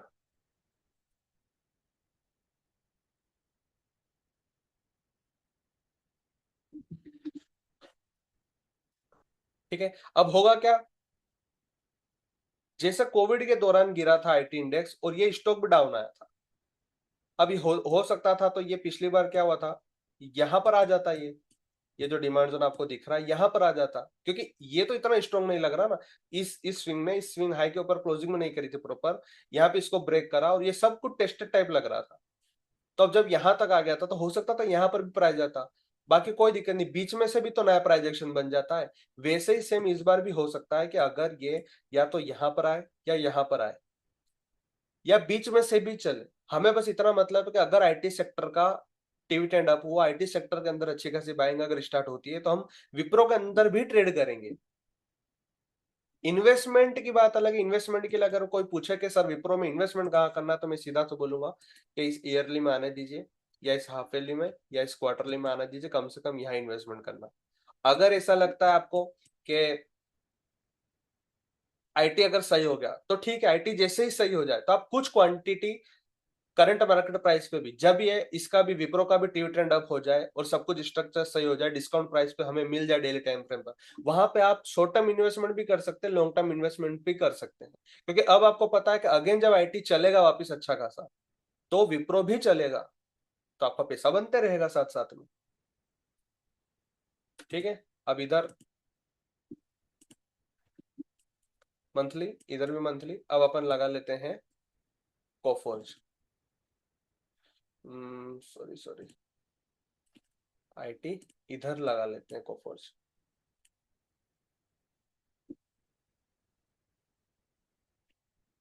ठीक है, अब देखिए यहाँ का खेल सारा,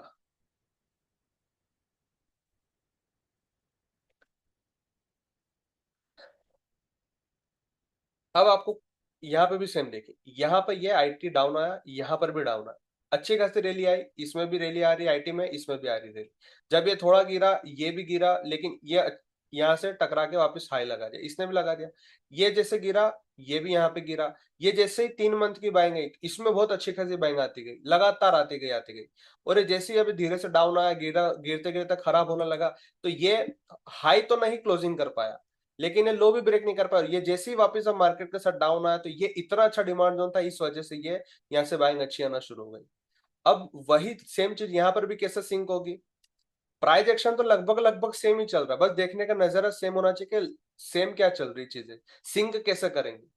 अगर आपको जैसे पता है आईटी का क्लियर है आपको कि हाँ ये सही होगा, ये ऑलरेडी सही है स्टॉक, बस इसके अंदर क्या है कि अगर आईटी का सपोर्ट मिल जाता है तो ये और तरीके से ऊपर अच्छे जाएगा, जैसे ये हम जो डेली डिमांड्स इनकी जो बात कर रहे हैं है ना, ये वाला है ये वाला है, इनमें ट्रेड करना है छोटी छोटी जगह पर, तो आपको आईटी अगर सही होगा तो यहाँ पे और ज्यादा कॉन्फिडेंस आएगा।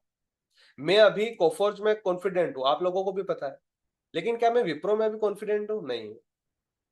क्या मैं टीसीएस में भी कॉन्फिडेंट हूँ? नहीं।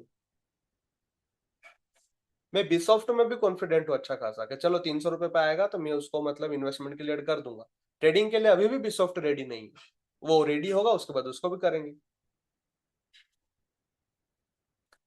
और दूसरी चीज कि जैसे ही आईटी सेक्टर यहाँ पे ट्रैप करके सही हुआ, उसके पहले अगर यहाँ पे एंट्री मिल गई इनमें तो ये बहुत जल्दी चलेंगे कंपेयर टू दूसरे स्टॉक। ठीक है, एचसीएल टेक देखते हैं, एचसीएल टेक का भी टीडीए कर लेते हैं, काइंड ऑफ ईयरली, ये प्रॉपर हाफ ईयरली।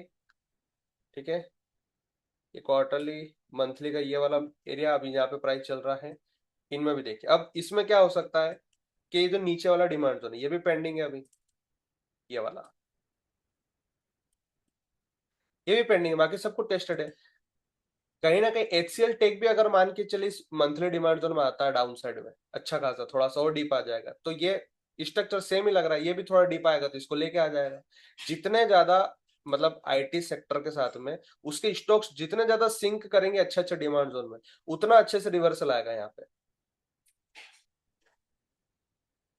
इसमें भी देख लीजिए सेम पिक्चर ही आपको लगेगी कहीं ना कहीं। ये यहाँ से सेलिंग आना, यहाँ पे भी सेलिंग आना, जैसे ये चला सेम चला वापस से, ये सब बढ़िया।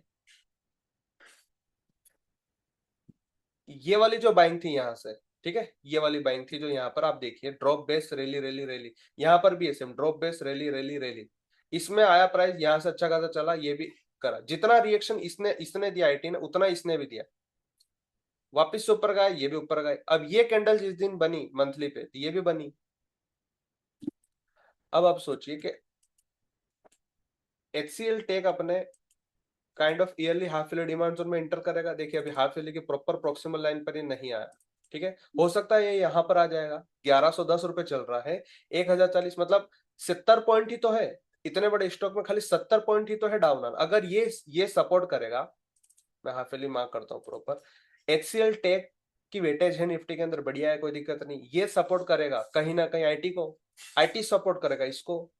तो आप यहां पर भी स्ट्रक्चर सही होने के बाद में एचसीएल टेक का कहीं ना कहीं डिविडेंड अभी डेली पर भी डाउन ही होगा, ठीक है। तो जैसे इसका ट्रेंड अप होगा यहां पर भी अप होगा, तो सोचिए ना, यहां से लेकर जब भी प्राइस अच्छा खासा इस सप्लाई जोन तक जाएगा, ये भी यहां से लेकर इस सप्लाई जोन तक जाएगा, आपको कितनी अपॉर्चुनिटी मिलेगी। आपको पता है कि आईटी भी सही हो गया है, एचसीएल टेक भी सही हो गया है, तो कोफोर्ज और एचसीएल टेक किस तरीके से प्ले करना पता है। कोफोर्ज ऑलरेडी सही हो चुका है, बस उसको आईटी का सपोर्ट चाहिए। एचसीएल टेक सही नहीं है अभी, लेकिन जिस दिन सही होगा आईटी भी सही होगा, दोनों बहुत अच्छे से चलेंगे। अब इन्फी देखते हैं। देखिए अब इन्फी भी आपको लग रहा है कि अभी दूर है, अकॉर्डिंग टू हाफ ईयरली दूर है, ईयरली पे देख लीजिए, ईयरली पर भी यही है, जैसे विप्रो वैसा इंफोसिस सेम लग रहा है आपको। अब हो क्या रहा है, सिंक कैसे करेगी चीजें, बैलेंस कैसे हो रही है, कि हो सकता है निफ्टी आईटी को कोफोर्ज सपोर्ट कर रहा है अभी, ठीक है, HCL tech already half yearly demand zone के पास में है, तो एचसीएल टेक कोफोर्ज ये इसको थोड़ा बहुत रोके रखेंगे। जितना ये रोक के रखेंगे उतना क्या करेगा, जल्दी से जल्दी जितना जल्दी इंफोसिस इस डिमांड जोन में आएगा ईयरली हाफ ईयरली के अंदर, सॉरी इस ईयरली हाफ ईयरली वाला ये वाला जो एरिया है, क्वार्टरली का ये एरिया है, ठीक है, और मंथली का ये एरिया। अब देखिए ये वही बेस है ना, रेड वाली बेस जो अपन अभी सभी स्टॉक्स में देख रहे हैं, आईटी के अंदर भी यहाँ पर है।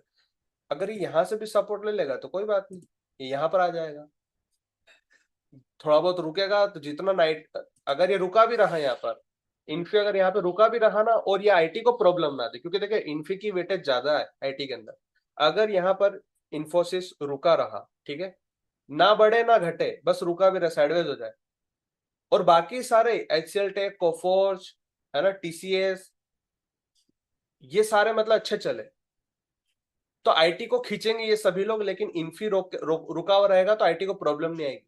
लेकिन अगर इन्फी ने ये ब्रेक कर दिया और ये थोड़ा बहुत अगर मान के चले मंथली डिमांड जोन फॉर्म कर दिया या क्वार्टरली डिमांड जोन फॉर्म कर दिया इतनी देर में, और ये रुका रहा, तो जैसे ही ये अगर इसको ब्रेक करना हो और अगर इसको ईयरली में आना होगा, तो ये वापस अपने फॉलोअप डिमांड जोन में अच्छी खासी सेलिंग करके आ जाएगा, तब तक ये भी आ जाएगा। और जिस दिन सभी का सपोर्ट मिल गया आईटी को, तो आईटी यहां से बहुत अलग तरीके से ऊपर जाएगा, आपको समझ में आ जाएगा कि अब ये सप्लाई जोन कितना रोकेगा वो भी समझ में आ जाएगा। तो जैसे ये सप्लाई जोन दिख रहा है, तो आपको कहीं ना कहीं इन्फी में भी दिखेगा ये वाला सप्लाई जोन, तो आपकी क्लियर स्ट्रक्चर बन जाएगा आपके माइंड में कि आईटी सेक्टर के अंदर कौन से स्टॉक के अंदर हमें कहां तक ट्रेडिंग करनी है, कहां तक हमें शॉर्ट टर्म इन्वेस्टमेंट करना है, ये पूरा ओवरऑल पिक्चर समझ में आ जाएगा। मतलब हम अगर कोफोर्ज को ट्रेड कर रहे हैं तो सिर्फ कोफोर्ज को ही नहीं देखेंगे, हम पूरे आईटी के दूसरे स्टॉक्स को भी देखेंगे जिनकी वजह से आईटी बना है, और आईटी को भी देखेंगे जिसके अंदर ये सभी स्टॉक्स आते हैं। एलटीएम देखते हैं, ठीक है, एलटीएम का क्या स्ट्रक्चर, ईयरली दूर है, हाफ ईयरली के अंदर एक बार आकर चल चुका, दोबारा अब ये तीसरा, अब इसमें पावर सारी खत्म हो चुकी है, कुछ भी नहीं है, क्वार्टरली पर भी कुछ भी नहीं है, मंथली पर ये डिमांड जोन और बॉटम का ये ईयरली डिमांड। अब देख लीजिए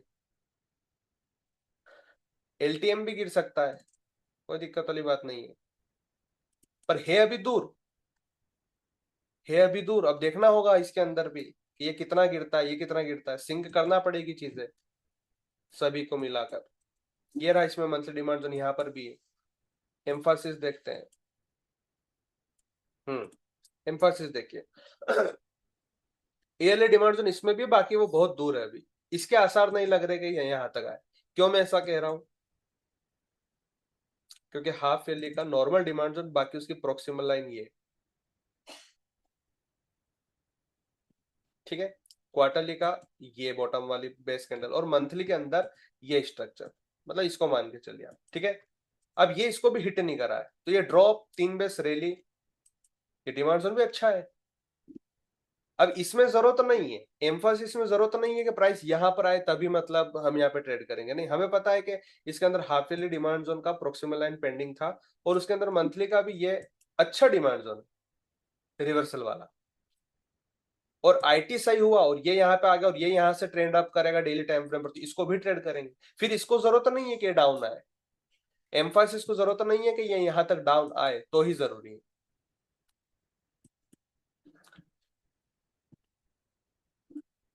अभी देखिए, अभी कुछ भी करने लायक नहीं है इसके अंदर, डेली का एक्टिविटी ट्रेंड भी कहीं ना कहीं आपको क्लियर डाउन ही दिख रहा होगा, कुछ अप नहीं हुआ है, कुछ भी नहीं हुआ। बस ये मैं चाहता हूं कि ये यहाँ पर डाउन आए, तो ये क्या करेगा, वापस से स्विंग लो ब्रेक कर देगा ये वाला, इसके नीचे क्लोजिंग दे दे, तो कहीं ना कहीं ये स्विंग हाई बन जाएगा, और ये आ जाए इस half yearly demand zone, monthly demand zone के अंदर, तो फिर इसमें भी कॉन्फिडेंस आ जाएगा अपने को अच्छा खासा, ठीक है। तो आईटी सही हुआ, एम्फासिस सही हुआ, तो इसको भी कॉन्फिडेंस से ट्रेड करेंगे। और फिर देखते हैं इसका क्या है। ईयरली दूर है, हाफ ईयरली दूर है, क्वार्टरली भी ठीक है दूर है, और मंथली का ये डिमांड जोन बना चुका है, ठीक है। वीकली पर देखते हैं, वीकली पर भी डिमांड जोन है, और डिविडेंड कहीं ना कहीं अभी इसका वीकली टाइम फ्रेम पर अब तो नहीं हुआ, बस होने ही वाला था, लेकिन क्लोजिंग नहीं मिल पाई, कोई दिक्कत नहीं, ठीक है। अब देखिए ओएफएस भी कैसा है, ओएफएस भी कैसा लग रहा है कि ये कोफोर्स की तरह अच्छा है, कि चलो अच्छा खासा बाइंग आ रही है, डिमांड जोन अप करते जा रहा है, अच्छा खासा डिमांड जोन फॉलो हो रहे हैं, ट्रेड कर रहे हैं, सब चल रहा है। लेकिन आईटी सही हुआ तब ये और अच्छे से चलेगा, ठीक है। अभी आईटी डाउन आता था, इसके अंदर भी अगर इस मंथली डिमांड जोन में आए तो इसको वापस से ट्रेड कर सकते हैं सारे। ओ एफ एस जो स्टॉक है, इसको भी अगर अच्छे से ट्रेड करना है ना, तो ये कॉन्फिडेंस कहीं ना कहीं कहाँ देगा, आईटी की वजह से। अभी इसमें वैसा कॉन्फिडेंस नहीं आएगा आपको, क्योंकि अगर आईटी ज्यादा गिरा ना, तो ये और गिर सकता है, डिपेंड करेगा आईटी सपोर्ट कैसे कर रहा है। और दूसरी चीज आपको इसके अंदर एक चीज देखिए, क्या इसका टीवी ट्रेंड डाउन हो चुका है, बताइए मुझे। मंथली पर टाइम फ्रेम पर इसका टीवी ट्रेंड डाउन हो चुका है, यस डाउन हो चुका है, ठीक है। डाउन हो चुका है, इसका मतलब ये कि अगर ये यहाँ कहीं कुछ अच्छा सप्लाई जोन मिला, जो कि अभी है तो नहीं, वैसे ऊपर ही है सब कुछ, है ना, तो ये कभी भी अच्छा खासा वापस से इस मंथली डिमांड जोन में आ सकता है। चलिए, बेटर पिक्चर तो इसकी वैसी नहीं लग रही जैसी इसकी है, पर बहुत सारे स्टॉक्स की वैसी ही पिक्चर है। अरे यार,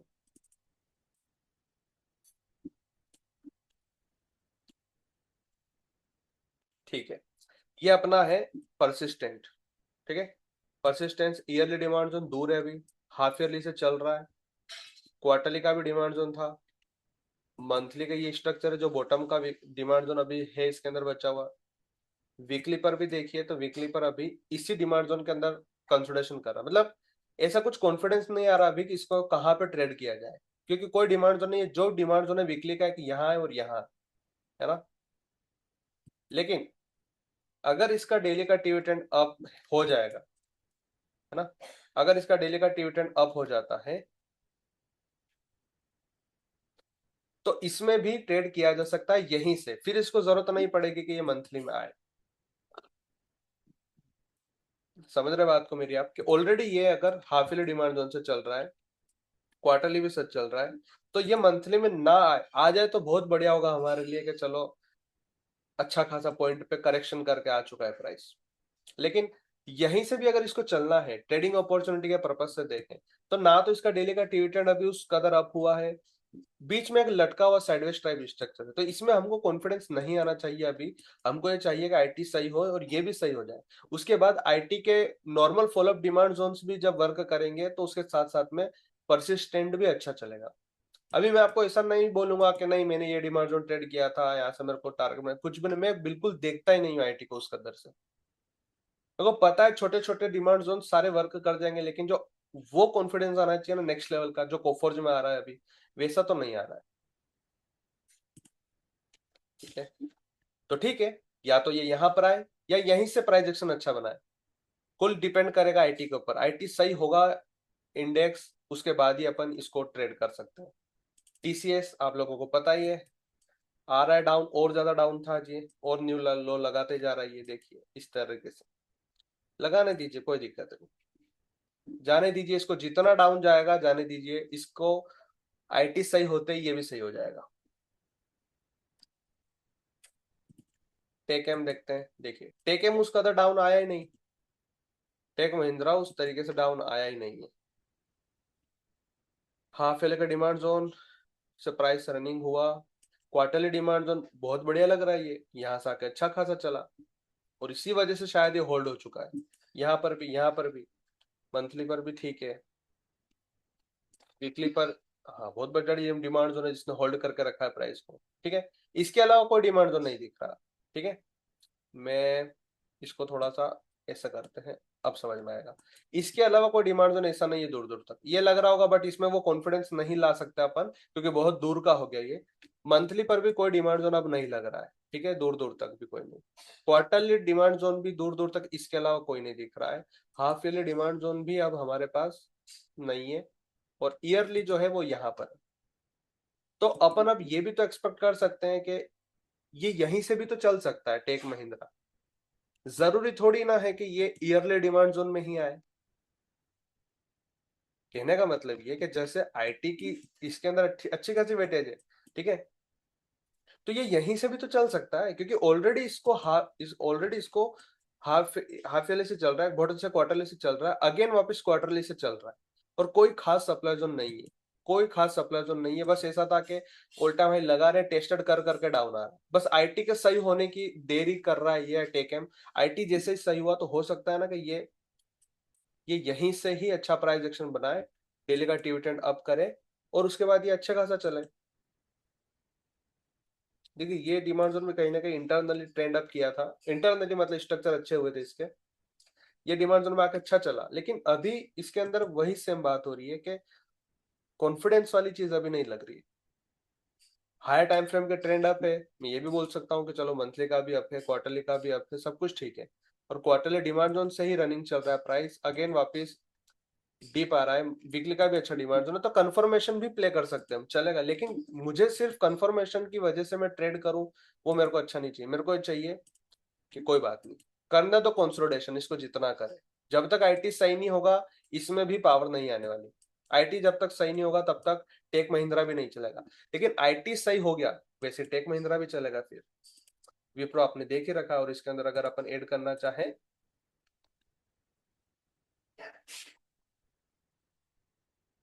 बी सॉफ्ट, तो बी सॉफ्ट ऐड कर सकते हैं अपन। ठीक है, बी सॉफ्ट देखिए आप, हाफ ईयरली डिमांड जोन ये भी वैसा ही खड़ा है इसके अंदर, ठीक है, मंथली का ये स्ट्रक्चर। अब मंथली का बॉटम वाला बचा है, क्वार्टरली की ये डिमांड जोन की प्रोक्सिमल लाइन अभी बची है, ये रही 300 रुपए, जो कि मैंने कहा यहाँ पे आएगा तो इन्वेस्टमेंट किया जा सकता है। ठीक है, अब इसमें भी वही हो रहा है सेम, कि डेली टाइम फ्रेम पर अभी स्विंग हाई ये बना हुआ है। ठीक है, मुझे चाहिए कि इसके नीचे क्लोजिंग कर दे, तो ये स्विंग हाई मेरा बन जाएगा ये वाला, इसके ऊपर जब तक नहीं जाएगा तो ट्रेडिंग अपॉर्चुनिटी बनेगा ही नहीं। ठीक है, ये बहुत अच्छा हो जाएगा कि ये क्वार्टरली डिमांड जोन को हिट कर जाए, और डेली पर थोड़ा डीप आ जाए तो इसके नीचे क्लोजिंग मिल जाएगी, ये स्विंग हाई बन जाएगा, तो एक तो क्वार्टरली पर इन्वेस्टमेंट कर सकते हैं अपन शॉर्ट टर्म के लिए, और ट्रेडिंग के लिए इसके ऊपर क्लोजिंग मिलेगी, उसके बाद ही हम फॉलो अप ट्रेड करेंगे सारे, तब तक इसके अंदर कुछ नहीं करना। तो आप लोगों को आ रहा होगा समझ में इस पूरा आईटी को डिस्कस करने से, कि किस तरीके से अपन आईटी इंडेक्स को देख रहे हैं, मतलब इसका जो इंडेक्स का चार्ट है उसको देख रहे हैं, उसकी स्टडी कर रहे हैं, उसी के साथ साथ अपन उसके स्टॉक्स को भी देख लेते हैं कि अच्छा इस वजह से ये सब हो रहा है। तो करना कैसे है आपको, कि एक तो आपकी ओवरऑल टीडीए होना चाहिए आईटी इंडेक्स का पूरा, ठीक है, कि हाँ चलो इसके अंदर भी ये डिमांड जोन ये है, हाफ ईयरली का ये है, हो सकता है हाफ ईयरली को उसको ब्रेक करके यहां से अपन ले लेंगे इसको, ठीक है। हाफ ईयरली ब्रेक करके क्वार्टरली चलेगा, कंफर्म यहाँ से टीवी ट्रेंड अप होगा डेली का तो अपन कर लेंगे। क्या क्वेश्चन है वैभव जी का? बीसॉफ्ट में कंफर्मेशन भी ले सकता है ना सर?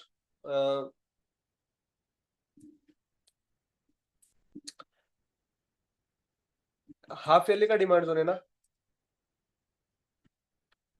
हाफ ईयरली का डिमांड जोन है, उसके अंदर बॉटम का क्वार्टरली है। चाहो तो डेली का कंफर्मेशन ले लो तो भी चलेगा, बट मेरे लिए क्या होगा बेटर पता विभा जी, मैं पर्टिकुलर जो अपनी अप्रोच रखूंगा वो मैं आपको बता रहा हूँ। मैं पर्टिकुलर यही करूंगा, इसके अंदर खुद का डिसीजन ये है मेरा कि मैं डेली का टीवी ट्रेंड अप होने के बाद ही इसके अंदर ट्रेड करूंगा। ओके, मेरी पर्सनल अप्रोच बता रहा हूँ। आप कंफर्मेशन लेना चाहे कोई दिक्कत नहीं, आप कर लीजिए, बस ऐसा हो कि कंफर्मेशन इतना प्यारा हो कि किसी अच्छे खासा रिवर्सल सप्लाई जोन के ऊपर क्लोजिंग मिली हो, और वो जो डिमांड जोन बना हो आपका डेली टाइम फ्रेम का कंफर्मेशन वाला वो बहुत अच्छा बना हो तो ज्यादा बढ़िया है। Confirmation play in MIT edge पर माई अप्रोच, बिल्कुल बिल्कुल मीरज जी, अगर मंथली होता यहाँ पर, है ना, तो हम डेली कंफर्मेशन ले लेते तो ज्यादा बेटर होता। हाफ ईयरली इनकम ट्रेड है तो अप ट्रेंड लेना ज्यादा बेटर है ना। Yes yes, half yearly income trade है तो अप ट्रेंड लेना ज्यादा बेटर। बिल्कुल बिल्कुल, हाफ ईयरली है वैभव जी यहाँ पर, इस वजह से अपन अगर डेली का टीवी ट्रेंड अप लेंगे ना तो ज्यादा बेटर होगा, बस इस वजह से मैं कह रहा हूँ। और कहीं ना कहीं ये साथ में ही होगा, सब कुछ देख लीजिएगा, मुझे ऐसा ही लग रहा है। कहीं ना कहीं ये साथ में होगा, आप देख लीजिए दोनों के स्ट्रक्चर देखिए आप, सेम जिस दिन ये बाइंग आ रही थी और जा रहा है धीरे धीरे डाउन आ रहा है। अच्छा एक चीज और, कि आपने अभी ये देख लिया कि चलो मंथली का पूरा पिक्चर देख लिया हमने, इधर भी हमने ओवरऑल TDA करके देख लिया, ठीक है। तो मैंने अभी जो आपको बात बताई वो फिर से सुनिए, कि हमने IT का एक बार TDA कर लिया, हमें IT की पूरी पिक्चर क्लियर हो गई कि इसके अंदर प्लान एक्शन ऑफ क्या होगा, एक्शन ऑफ प्लान क्या होगा हमारा, ठीक है। अब स्टॉक के अंदर कैसे देखना है वन बाय वन, एक तो आपने ये देख लिया कि इसके जो हाईली वेटेड स्टॉक होते हैं वो सेम इसी की तरह परफॉर्म करते हैं, और एक तो होता है ना कि स्टॉक का खुद का TDA। अब अगर मान के चलिए एक बार के लिए अपन हटाए कि यार IT को अब हटा देते, अब सिर्फ बीसॉफ्ट पर्टिकुलर बात करो, छोड़िए इसके अंदर, है ना, मेरी बात को बहुत ध्यान से सुनना, तो आपको ना चीजें एक IT सेक्टर से ही समझ में आ जाएगी सारी। मेरी बात ध्यान से सुनो, IT सेक्टर को हमने साइड में कर दिया, 2 मिनट के लिए भूल जाओ कि हम सेक्टर पढ़ रहे हैं। अब बस आप इतना ध्यान दो कि आपको इतना पता है कि बीसॉफ्ट का हाफ ईयरली का इतना प्यारा लोकेशन है, जिसका टीवी ट्रेंड भी आता है, क्वार्टरली का इतना प्यारा एग्जीक्यूशन है, बहुत बढ़िया, मंथली का भी यहाँ पे डीप में आ सकता है, कोई दिक्कत नहीं। हमें क्या अप्रोच रखनी है हमारी, कि हम इन्वेस्टमेंट के लिए ठीक है, हम यहाँ पे डायरेक्ट 300 पे बाय कर लेंगे, कोई दिक्कत नहीं। अभी IT सेक्टर मत सोचिए माइंड के अंदर, सीधा 300 बाय करा, कोई दिक्कत नहीं। ट्रेडिंग कब करेंगे? डेली का टीवी ट्रेंड अप हो जाएगा उसके बाद, ठीक है। अब आप यहाँ पे लाइए IT सेक्टर, कि चलो ये तो मैंने बीसॉफ्ट की पूरी स्ट्रक्चर देख ली, पूरा एक्शन प्लान रेडी हो गया, और मेरा प्लान इसके अंदर क्या है, मैंने इसके अंदर फ्यूचर प्लान बना लिया इसका, कि यार मैं कब क्या करूंगा, मेरी अप्रोच क्या है, मैंने बना ली। अब आता है यहाँ पे IT सेक्टर, अब आपने साथ साथ क्या देख लिया, कि यार IT सेक्टर का भी आपने पूरा TDA कर लिया, कि चलो हाफ ईयरली डिमांड जोन में खड़ा है, कोई बात नहीं, ब्रेक भी कर देगा तो क्वार्टरली का जस्ट नीचे ट्रैप लेवल है, बहुत बढ़िया। इसके अंदर भी सेम अप्रोच रखेंगे कि इसका भी ट्रेंड अप कर देगा ये, तो जैसे इसका भी ट्रेंड अप हो जाएगा डेली टाइम फ्रेम पर, टीवी ट्रेंड इसका अप हुआ, साथ में आपको फिर इस पे तो और ज्यादा कॉन्फिडेंस आना चाहिए कि यार अब तो IT सेक्टर भी मेरा सपोर्ट में है। इस तरीके से आपको सपोर्ट लेना, ये नहीं देखना कि यार ये डिमांड जोन में आ गया IT सेक्टर, मतलब आप ऐसे नहीं करना कि इसको ऐसा कर देना है, मतलब आपने IT को देखा, डेली डिमांड जोन में आ गया IT सेक्टर, मान के चलिए कि अभी सब कुछ बढ़िया है ना, ये डेली डिमांड जोन में आया, जो कि 7/7 था, कोई दिक्कत नहीं, ठीक है, ये आया, और अब आप इसके बाद आप देख रहे हैं, ऐसा नहीं करना कि इसके बाद आपने देखना है कि यार अब मैं स्टॉक ढूंढने लगता हूँ कि किस स्टॉक में मैं एंट्री लूं, तो आपने देखा कि यार यहाँ पे नॉर्मल सा भी डिमांड जोन है तो इसके अंदर आया प्राइस, तो आपने यहाँ पे भी बाय कर दिया, ऐसा नहीं करना। IT सेक्टर अगर आप देख रहे हैं इसके स्टॉक्स को ट्रेड करने के लिए, तो एक ओवरऑल व्यू देख लीजिए कि इसका क्या है, इतनी छोटी छोटी जगह बार बार नहीं देखना। लोग तो पता, मैं सच बता रहा हूँ, जो लोग सेक्टर को ज्यादा वेटेज देते हैं ना, वेटेज देना अच्छी बात है, लेकिन इतना नहीं देना कि सिर्फ सेक्टर पर ही शिफ्ट हो जाना पूरा। स्टॉक का खुद का भी तो स्ट्रक्चर देखिए। जब आपको पता है कि यहाँ पे टेकएम का खुद का स्ट्रक्चर बहुत बढ़िया है तो वो स्ट्रॉन्ग खड़ा है। आपको पता है कि यहाँ पे कोफोर्ज मतलब बहुत अच्छा है तो वो खुद के स्ट्रक्चर पे खड़ा है। एचसीएल टेक भी ऑलरेडी अपने अच्छे डिमांड जोन में खड़ा है, तो उसमें ज्यादा फर्क नहीं पड़ेगा। इन्फी का स्ट्रक्चर अच्छा नहीं है तो इन्फी ज्यादा डाउन आएगा। टीसीएस अभी आ गया ईयरली डिमांड जोन में तो ठीक है, बाकी ओवरऑल तो स्ट्रक्चर खराब था, अब अच्छा होने लग जाएगा धीरे धीरे। तो ऐसा नहीं करना कि आईटी सेक्टर के अंदर डेली डिमांड जोन में आईटी सेक्टर आ गया तो अब अपन उसका स्टॉक ढूंढना शुरू करो, नहीं। ये आपके माइंड में होना चाहिए कि आईटी सेक्टर का स्ट्रक्चर क्या है, डेली टाइम फ्रेम पर क्या कर रहा है, ओके, वीकली पर क्या कर रहा है, ओके, मंथली पर क्या कर रहा है, पूरा टीडीए क्लियर होना चाहिए निफ्टी आईटी का। ठीक है, इसके बाद आप इसके स्टॉक्स की स्टडी करो तो आप देख सकते हैं कि हाँ ठीक है, बीसॉफ्ट के अंदर ये प्लान है मेरा। अब जैसे देखिए, बीसॉफ्ट का अभी ट्रेडिंग पर्पस से कोई सेटअप नहीं है, ठीक है, अभी के लिए। लेकिन कोफोर्ज में तो है ना। कोफोर्ज का तो हम इसका और इसका वेट कर रहे हैं। तो जिस दिन कोफोर्ज में एंट्री आएगी तो उस दिन मुझे क्या करना है पता। ट्रेडिंग पर्पस से बात कर रहा हूं मैं, ठीक है। ट्रेडिंग पर्पस से मैं क्या कह रहा हूं कि कोफोर्ज का खुद का स्ट्रक्चर अच्छा है, बहुत अच्छा, जो कि ऑलरेडी आप लोगों को पता है कि किस तरीके से चल रहा है, अच्छा खासा। सारा टीडीए क्लियर है इसका, आपका एक्शन प्लान भी रेडी है कि यहाँ पे मंथली का फॉलोअप डिमांड जोन बन चुका है, आप ये अग्रेसिव वाले पे 1:2 प्ले करेंगे और नीचे वाले पे आप अपोजिट सप्लाई जोन तक प्ले करेंगे। ये आपका बिना आईटी को देखे हुए ही क्लियर है कोफोर्ज के अंदर। लेकिन अब अगर इसको सेक्टर सपोर्ट लेना है तो कैसे लेना है मैं आपको बताता हूँ। आपको कुछ नहीं करना है। IT sector already half yearly demand zone के अंदर ही है, ठीक है। ज्यादा ब्रेक करेगा तो क्वार्टरली डिमांड जोन में ट्रैप कर देगा, और डेली टाइम फ्रेम पर अभी ये इस तरीके से है, ठीक है।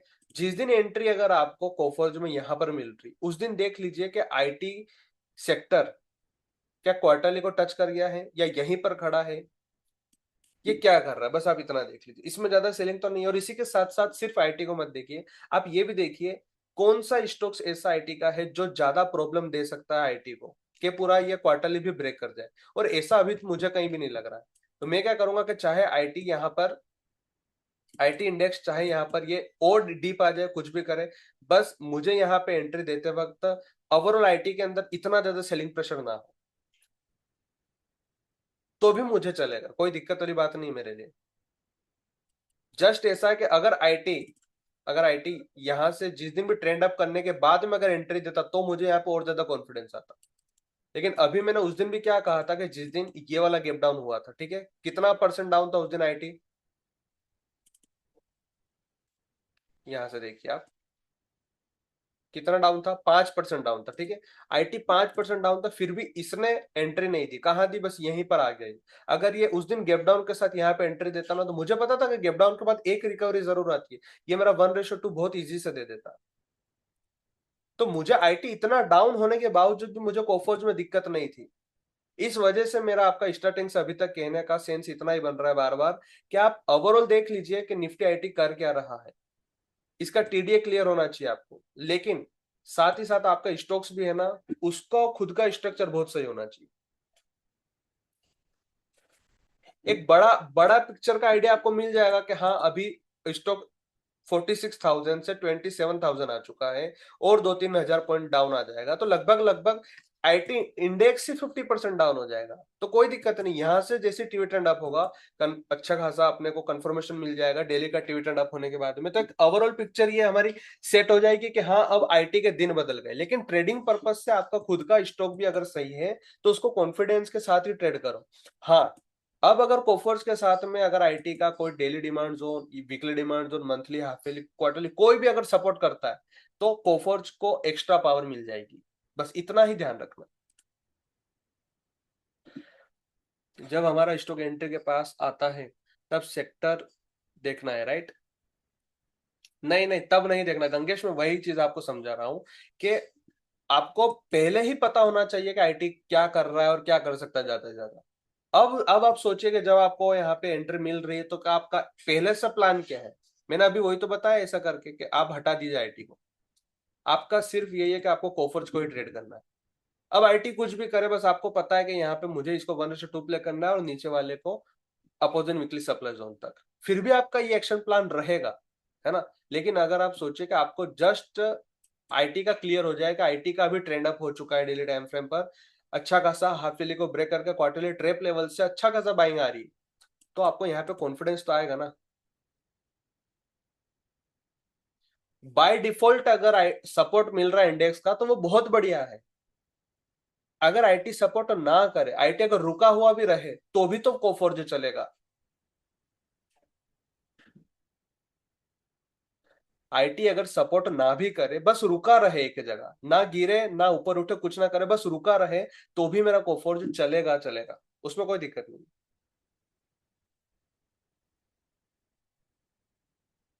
आपको तो ओवरऑल देखना है कि आईटी 46,000 से यहां तक आ चुका है, स्टॉक्स इतने अच्छे अच्छे ईयरली, हाफ ईयरली, क्वार्टरली, बहुत अच्छे अच्छे मंथली, हर जगह पर आ जाएंगे। तो आपको लॉन्ग लॉन्ग के लिए होता ना कि यार अब यहां से लगातार ट्रेड चलेंगे, उनके लिए आपको कॉन्फिडेंस आएगा। आपको आईटी के स्टॉक्स कैसे देखने हैं, उसका इंडेक्स कैसे देखना है, क्या क्या अप्रोच होनी चाहिए, वो सब आपको समझ में आया।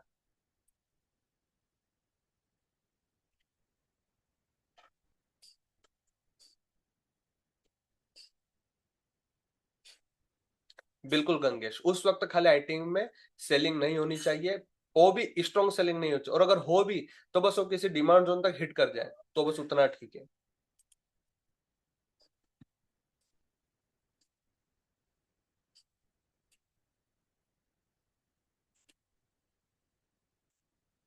ठीक है, अब अपन आईटी को हटाते हैं और अपन अब लाते हैं पीएसयू बैंक को।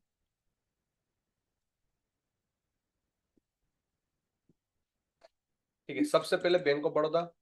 ठीक है, और इसको थोड़ा छोटा करते हैं, मीडियम में लाते हैं बराबर। ठीक है, अब देख लीजिए आप इसको, और आप देख लीजिए इसको। ठीक है, दोनों की पिक्चर आपको सेम लग रही है या नहीं लग रही, दोनों की पिक्चर आपको सेम लग रही है या नहीं लग रही। इधर आप बैंक ऑफ बड़ौदा देख लीजिए, इधर पीएसयू बैंक देख लीजिए। यहां से देख लीजिए, भले ये कोविड वाला टाइम था, मार्च 2020, और ये वाला मार्च 2020, एक एक कैंडल देख लीजिए, आपको बिल्कुल ऐसे लगेगा कि ये भाई बहन है दोनों।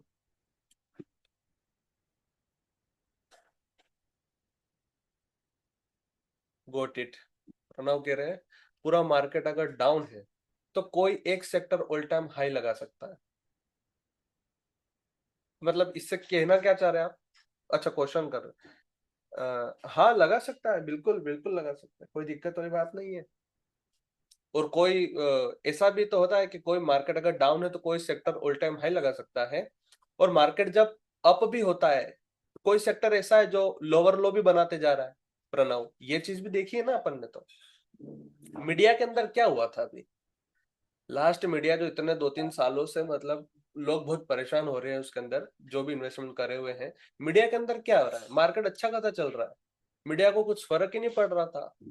साइडवेज होता है गिर जाता, साइडवेज होता है गिर जाता, मार्केट अच्छा होता थोड़ी बहुत रिट्रेस करता है, सप्लाई जोन में जाता, लोगों को लगता है अब यहाँ से बाइंग आएगी, फिर गिर जाता है। और अब क्या हो रहा है, अब क्या हो रहा है, अब मीडिया जैसे ही सही हो रहा है, धीरे धीरे बॉटम आउट हो रहा है, जील सही हो रहा है, अब उसके अंदर अच्छी खासी बाइंग आना शुरू हो रखी है। ये सेक्टर का ही खेल है सारा। अभी जैसे एक आप सिंपल सी चीज सोचिए, निफ्टी अभी रुका हुआ है, ठीक है, बैंक निफ्टी का पूरा सपोर्ट है, रिलायंस का भी सपोर्ट, ठीक है, सारी बात। आईटी जिस दिन सही हुआ, आईटी के अंदर एक्सट्रीमली बाइंग आएगी, है ना। अभी अपने को पता है आईटी क्यों डाउन आ रहा है, क्योंकि उसका ट्रेंड डाउन है, सब कुछ डाउन है, हाफ ईयरली डिमांड जोन में खड़ा फिर भी कुछ कर नहीं पा रहा, लोअर लो बनाते जा रहा है, क्योंकि हो सकता है वो ट्रैप करके daily demand, daily trend up कर उसके बाद चलेगा। जिस दिन आईटी के अंदर buying I, extremely one way में जाएगा, आप सोचिए निफ्टी उस दिन कहाँ जाएगा फिर। आपको नहीं लगता कि आईटी की वजह से निफ्टी के अंदर भी बहुत अच्छी बाइंग आएगी।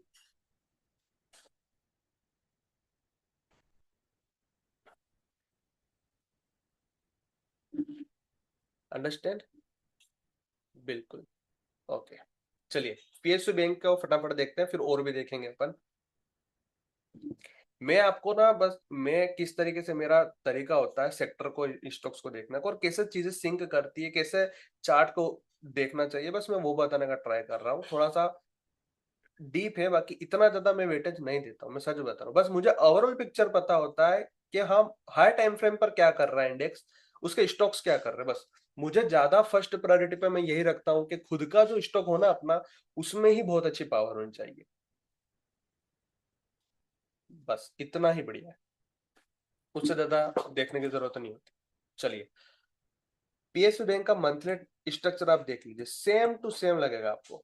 यही हाई से ये कैंडल रेड आना, ये भी रेड आना, 3 मंथ से रुका हुआ है तो ये 3 मंथ से बीओबी भी रुका हुआ है। ठीक है, क्यों? क्योंकि बीएबी की वेटेज बहुत ज्यादा है। चलिए सबसे पहले अपन, अगर आप चाहो तो अपन एसबीआई भी देख सकते हैं। ठीक है, एसबीआई भी अभी आपको लगभग लगभग सेम ही दिखेगा, है ना। अब एसबीआई की वेटेज कितनी है निफ्टी के अंदर, कोई मुझे बता सकता है? कल मैंने जो आपको होमवर्क दिया था, एसबीआई की निफ्टी के अंदर वेटेज कितनी है, कौन से नंबर पर आता है ये? देख लीजिए, निफ्टी 11 देखो, ये देखिए एसबीआई भी आता है निफ्टी के अंदर, बताइए आप।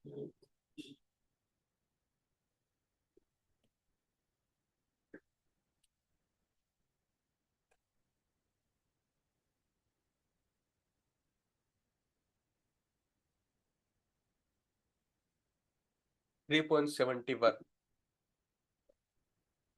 फिफ्थ नंबर पर आता, बहुत बढ़िया मेरे जी। ठीक है, एसबीआई निफ्टी की भी वेटेज है बहुत ज्यादा, और पीएसयू बैंक का टॉप वेटेज स्टॉक है ना, टॉप वेटेज स्टॉक है ये।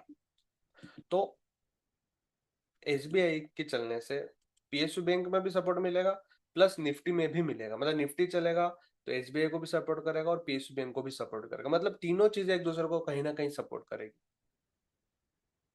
और अभी जब मार्केट अच्छा खासा गिरा था तो उसमें एसबीआई भी गिरा, पीएसयू बैंक भी गिरा।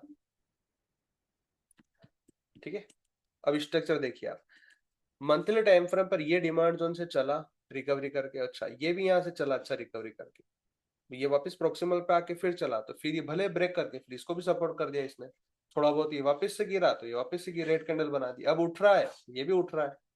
लेकिन दोनों में आप ये डिमांड जोन देखिए, एसबीआई के अंदर भी ये मंथली का डिमांड जोन है, तो पीएसयू बैंक के अंदर भी यहाँ पे मंथली डिमांड जोन है सेम। तो जब भी मान के चलिए कि पीएसयू बैंक अगर यहाँ पर आता है और साथ ही साथ एसबीआई भी यहाँ पर आता है, तो आपको कॉन्फिडेंस आएगा ना कि यार पीएसयू बैंक खुद इंडेक्स आ चुका है और उसका हाईली वेटेड स्टॉक भी आ चुका है, तो एसबीआई पीएसयू बैंक को सपोर्ट करेगा, पीएसयू बैंक एसबीआई को सपोर्ट करेगा, और ये दोनों कहीं ना कहीं फाइनेंशियल सर्विस के अंदर भी आते हैं, पीएसयू बैंक एसबीआई दोनों, और बैंक के अंदर भी आता है पीएसयू बैंक और एसबीआई दोनों। तो बैंक निफ्टी की भी अप्रोच आपको कहीं ना कहीं पीएसयू बैंक और एसबीआई से भी मिल जाएगी। ठीक है, अब मैं क्या करूंगा कि पीएसयू बैंक का तो मेरे को क्लियर है कि यार ये ईयरली पे क्या कर रहा है, हाफ ईयरली पे क्या कर रहा है, क्वार्टरली पर क्या कर रहा है, मंथली पर क्या कर रहा है, पूरी पिक्चर इसकी क्लियर है ना। लेकिन ईयर इधर एसबीआई भी मैं क्या करूंगा, पूरा देखूंगा, ईयरली से लगाकर हाफ ईयरली, क्वार्टरली, मंथली, सारी स्ट्रक्चर देखूंगा। तो जब भी इसके अंदर एसबीआई के अंदर according to quarterly income state कुछ बनेगी क्या, कोई मंथली इनकम स्टेट बनेगी क्या, डेली का अगर मैं यहाँ पर,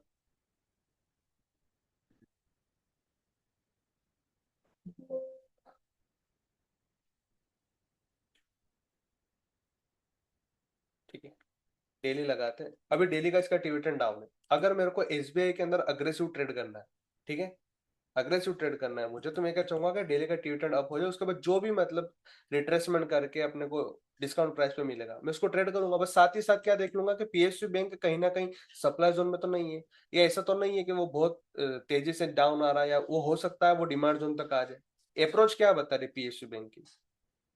ठीक है, उस वजह से मैं इसको भी फिर कॉन्फिडेंटली ट्रेड कर पाऊंगा, बस इतना ही, ज्यादा जरूरत नहीं है इसको देखने की। वन थिंग, पूछिए पूछिए मीरज जी।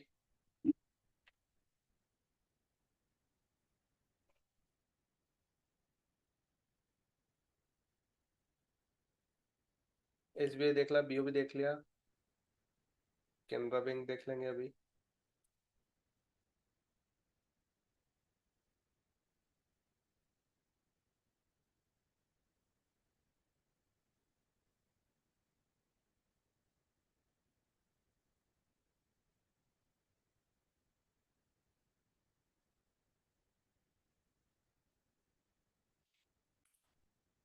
ओके, जैसे SBI link to PSU bank weightage and also bank Nifty, so तीन चार्ट्स कोरिलेट करते हैं। नहीं, समझा नहीं मैं क्वेश्चन। मतलब आप ऐसा कहना चाह रहे हैं कि इधर मैं PSU बैंक भी लगा कर रखूं, इधर SBI भी लगा कर रखूं, और एक साइड में बैंक निफ्टी को भी लगा कर रखूं, ऐसा कहना चाह रहे हैं?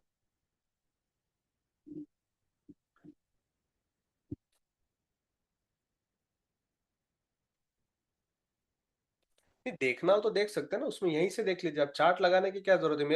मैं तो स्क्रीन के ऊपर ये ऐसे भी करके नहीं रखता हूँ। मेरे स्क्रीन पर सीधा मुझे PSU बैंक देखना हो तो पूरा PSU बैंक ईयरली से लेके मैं 15 मिनट तक देखता हूँ। मेरे को अगर SBI भी क्लिक करूंगा तो पूरा ईयरली से लगा के 15 मिनट तक मेरा सारे चार्ट ओपन हो जाएंगे।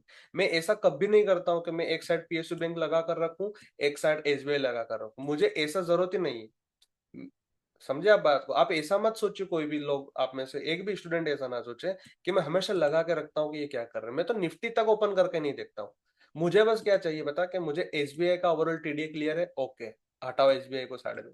मेरा PSU बैंक का ओवरऑल TDA क्लियर है, ओके। अब मैं क्या करूंगा, दोनों में से एक ही चार्ट ओपन करके रखूंगा। मेरे को PSU बैंक देखना हो तो वो देखूंगा, SBI देखना हो तो वो देखूंगा। मैं चाहे SBI मान के चलिए, अभी एक सेकंड आपको बताता हूँ, थोड़ा क्लियर होगा आपको।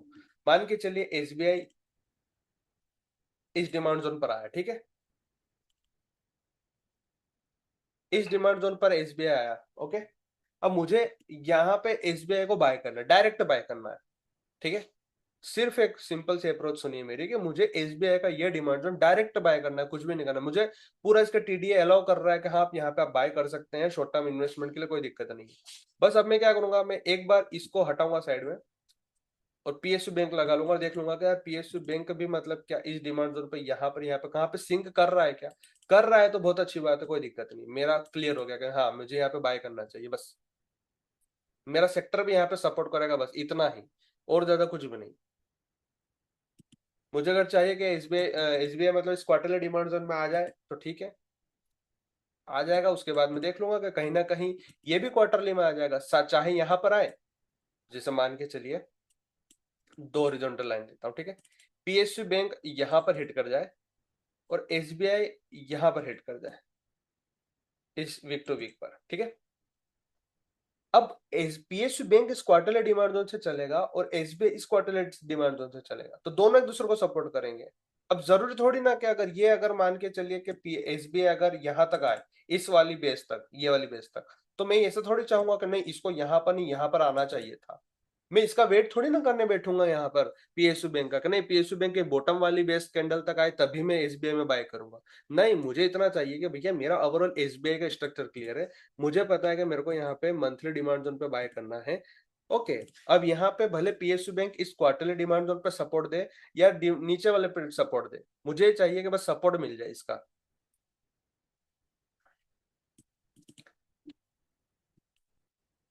अभी आप बताइए, ये क्वार्टरली डिमांड जोन में हिट करा था? सभी लोग बताइए, PSU बैंक इस क्वार्टरली डिमांड जोन को हिट करा था, है ना, दिख रहा है। लेकिन क्या SBI बैंक इस क्वार्टरली डिमांड जोन को हिट करा? नहीं करा। तो क्या जरूरी कि SBI बैंक अगर हिट करता तभी यहाँ पे PSU बैंक चलता? उसको चलना था, वो चल गया। जरूर वो वेट थोड़ी ना करेगा कि यहाँ पे मतलब SBI भी यहाँ पे लिंक करे तभी मैं चलूंगा। यहाँ पे हो सकता है BOB पहले आ गया हो, केनरा बैंक आ गया हो, तो वो यहीं से बाइंग आ चुकी, यूनियन बैंक आ चुका हो, बैंक ऑफ इंडिया आ चुका हो, ओवरऑल मार्केट यहाँ पर मतलब आ चुका हो क्वार्टरली डिमांड जोन में। तो वो SBI का वेट करने के लिए थोड़ी ना कोई भी रुकेंगे, वो तो चल जाएगा। SBI भी इनके सपोर्ट से चल जाएगा। सर वही, आप TDA चेक करते हो SBI का, हाँ, विथ PSU बैंक का, पर SBI का वेटेज बैंक निफ्टी में भी है, तो उसे देखना है या जरूरत नहीं? अच्छा, ये क्वेश्चन है ना, हाँ अब मैं समझा। अगर आप इस तरीके से देख रहे हैं तो ठीक है, आप PSU बैंक भी देख लीजिए, आप बैंक निफ्टी भी देख लीजिए, निफ्टी भी देख लीजिए, फाइनेंशियल सर्विस भी देख लीजिए, सभी देख लीजिए, कोई दिक्कत वाली बात नहीं है। लेकिन ये भी सच है कि PSU बैंक के अंदर सबसे ज्यादा वेटेज SBI की है। ऐसा कोई रूल्स नहीं है कि आप PSU बैंक ही सिर्फ देख सकते हैं, आप दूसरे इंडेक्स सेक्टर नहीं देख सकते। मैं तो आप तो सिर्फ इसकी बात कर रहे हैं, मैं आपको बताऊं, मैं ये सारे सेक्टर देख लेता हूँ। मैं ये Nifty, Sensex, fin Nifty, bank Nifty, bank सब देख लेता हूँ। और स्टॉक्स भी ये जो होते हैं ना सारे देख लेता हूँ, ये जो भी हाईली वेटेड स्टॉक्स होते हैं मैं इन सभी को देख लेता हूँ। निफ्टी 11 के जो स्टॉक्स है वो अपनी पूरी वॉच लिस्ट, पूरा मार्केट स्कैन रहता है, तो क्लियर समझ में वहीं से आ जाता है कि जितने ज्यादा सेक्टर, जितने ज्यादा हाईली वेटेड स्टॉक्स, जितने ज्यादा अपने खुद के बेस्ट स्टॉक्स ईयरली को हिट हो रहे हैं, क्वार्टरली को हिट हो रहे हैं, सभी की सभी चीजें सिंक कर रही है, तो ज्यादा बेटर होता है।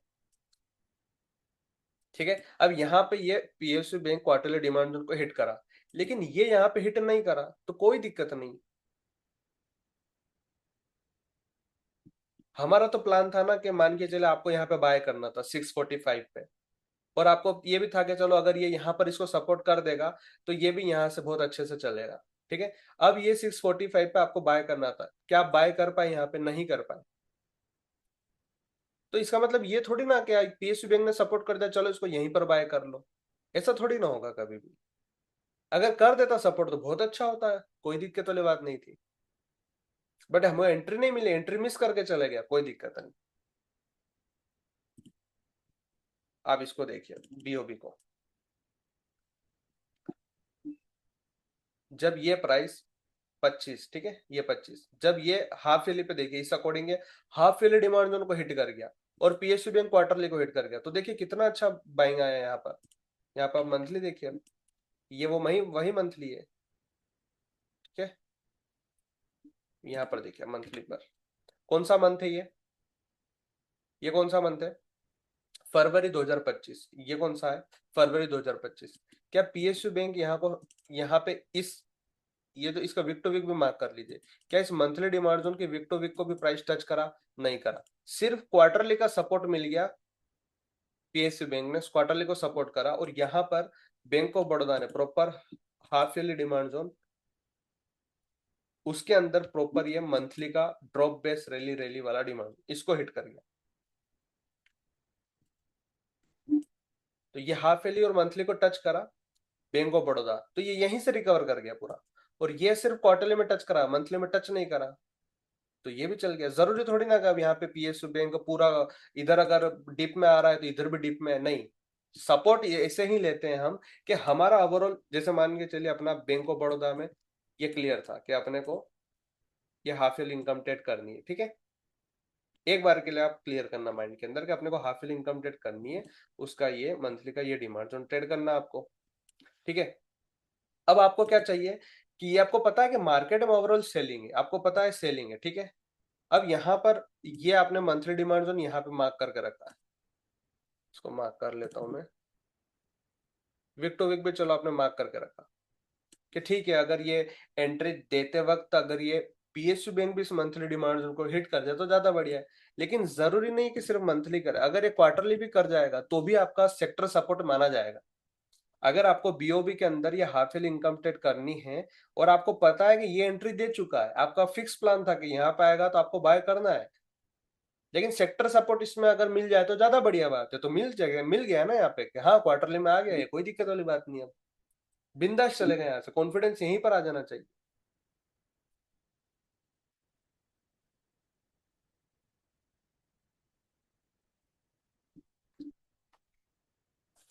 एक रूल लिख लीजिए आप लोग कि जब भी आपको ट्रेडिंग करना है, ठीक है, जब भी आपको ट्रेडिंग करना है, आपका स्टॉक का बहुत अच्छा सेटअप बना हुआ है। ठीक है, चाहे आप क्वार्टरली इनकम ट्रेड करो, मंथली इनकम ट्रेड करो, या वीकली इनकम ट्रेड करो, फॉलो अप जोन्स अच्छे अच्छे आप अग्रेसिव ट्रेड करो, कुछ भी करो ट्रेड, अगर उस स्टॉक का पर्टिकुलर सेक्टर, अगर उस स्टॉक का पर्टिकुलर सेक्टर, इंडेक्स, या अगर उसका कोई आपको पर्टिकुलर इंडेक्स नहीं मिलता है या सेक्टर नहीं मिलता है, तो निफ्टी, निफ्टी ही उसका फिर सेक्टर होगा।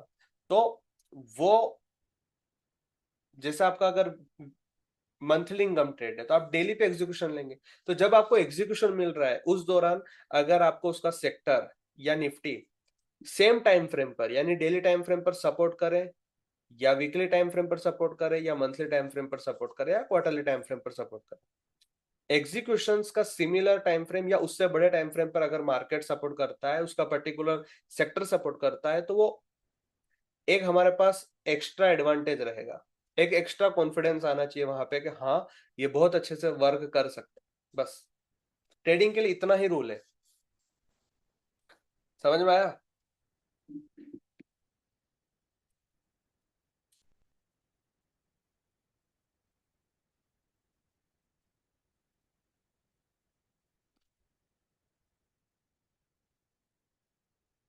सपोर्ट करे ना करे एटलीस्ट अपोजिट नहीं होना चाहिए ना सर। बिल्कुल बिल्कुल वैभव जी, सही कह रहे हैं आप कि सपोर्ट करे या ना करे कोई दिक्कत वाली बात नहीं, लेकिन अपोजिट ना हो, है ना। मतलब ऐसा ना हो कि आपके डिमांड जोन में आपको एंट्री मिल रही है और जो उसका सेक्टर है वो बहुत अच्छे सप्लाई जोन में चले गया और कभी भी वहां से अच्छा खासा मोमेंटम डाउन साइड मिल सकता है, तो वहां पे हम उससे इग्नोर करेंगे उस ट्रेड को। कम से कम इतना होना चाहिए कि हमारा अगर बहुत अच्छा ट्रेड सेटअप है और हमें वहां पर अगर एंट्री मिल रही है, तो हमारा जो सेक्टर है वो बस या तो बाई साइड में चले या वहीं पर रुका रहे, तो कोई दिक्कत नहीं, हमारा इजीली जो टारगेट होगा वो मिल जाएगा।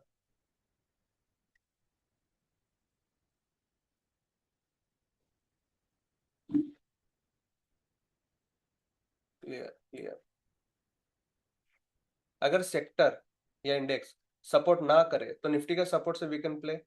हाँ मीरज जी, कर सकते हैं निफ्टी के सपोर्ट से, लेकिन बस इतना होना चाहिए कि अगर जैसे बैंक ऑफ बड़ौदा है, तो आपको पता है कि बैंक ऑफ बड़ौदा का पीएसयू बैंक एक है इंडेक्स, बहुत अच्छा इंडेक्स है उसका, तो आप उसे देखेंगे ही देखेंगे।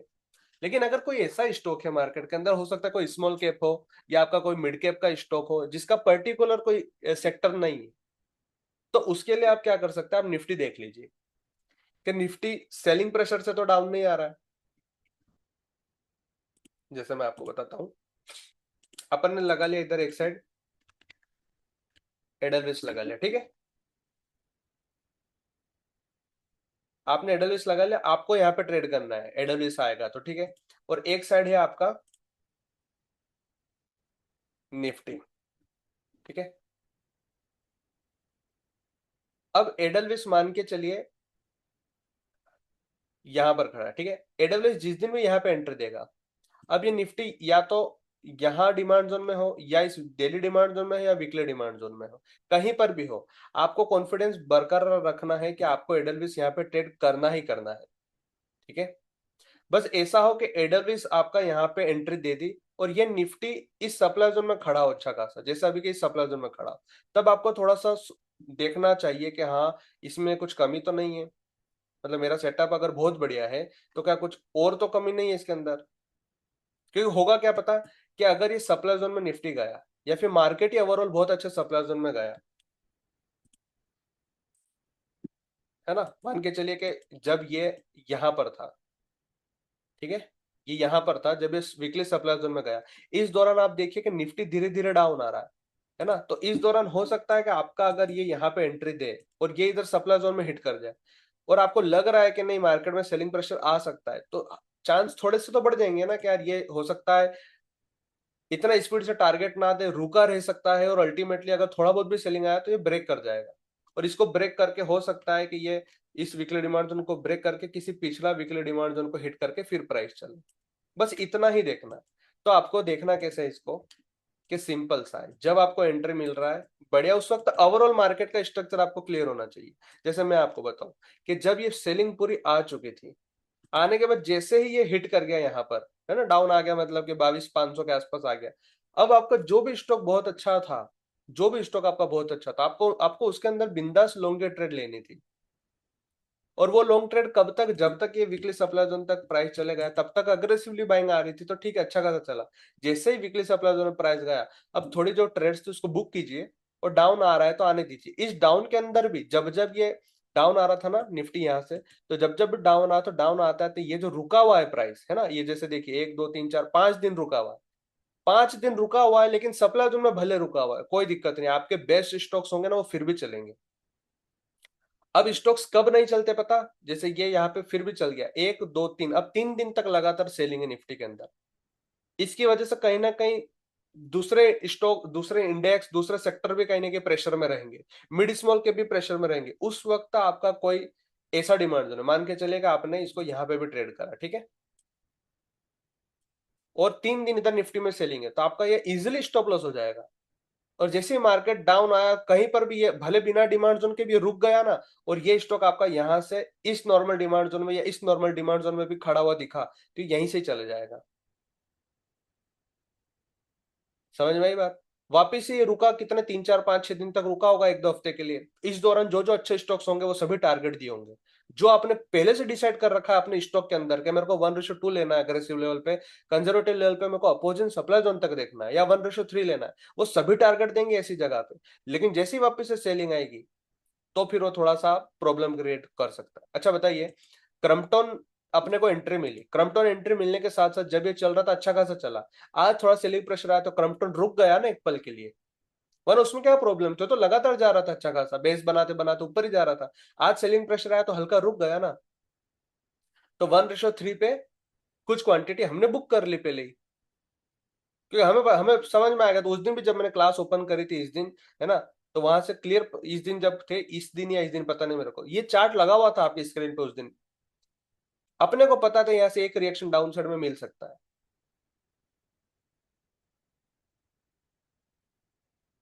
अब वापिस से जब निफ्टी डाउन आएगा, और यहाँ पे भी आज सेलिंग प्रेशर थी, सोचिए आज सेलिंग प्रेशर के दौरान अगर कोई स्टॉक के अंदर एंट्री मिलती ना, तो एक पल के लिए मैं शायद रुक जाता, अगर बहुत अच्छा ना होता तो, कम से कम अग्रेसिव लेवल तो ट्रेड नहीं करता। अग्रेसिव लेवल का अगर ऐसा कोई डिमांड जोन होता ना, अग्रेसिव लेवल का, तो मैं ट्रेड नहीं करता आज के दिन, अगर ऐसा होता तो मैं कर भी लेता। क्योंकि मुझे एक चीज भी ये समझ में आ गई, ये बहुत लंबे समय के एक्सपीरियंस है, कि मार्केट के अंदर आपका बेस्ट एग्जीक्यूशन जो है ना, आपके स्टॉक का जो बेस्ट एग्जीक्यूशन है, जब जब वो हिट करेगा कहीं ना कहीं, निफ्टी, सेक्टर, इंडेक्स, सारे के सारे कहीं ना कहीं सपोर्ट करने लग जाएंगे आपको।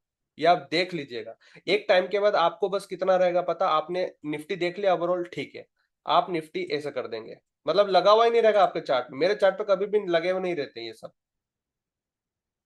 मुझे यहीं से समझ में आ जाता है बस, कि ओवरऑल निफ्टी क्या कर रहा है, बैंक निफ्टी क्या कर रहा है, सब बस उतना ही, देखने की जरूरत नहीं पड़ती बार बार इनको।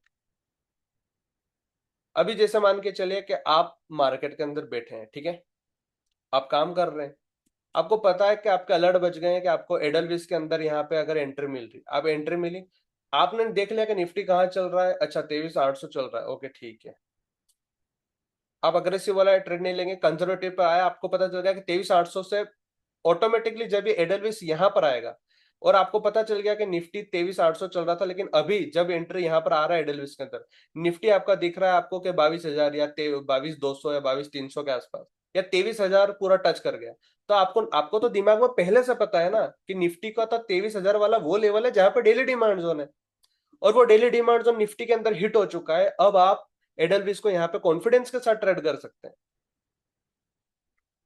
इस डिमांड जोन को।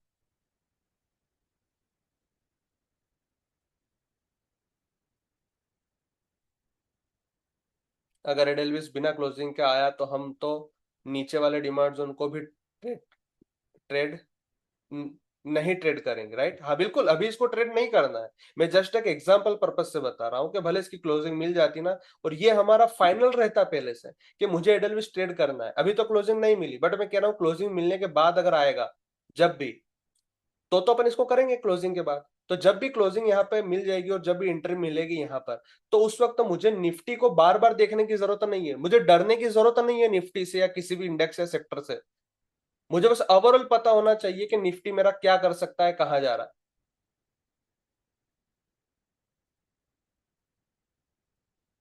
उसी रीजन से मैं बता रहा हूँ कि जब, सॉरी डबल बार लग गया ये, इसको एडलविस से लगाना पड़ेगा वापस से, ठीक है।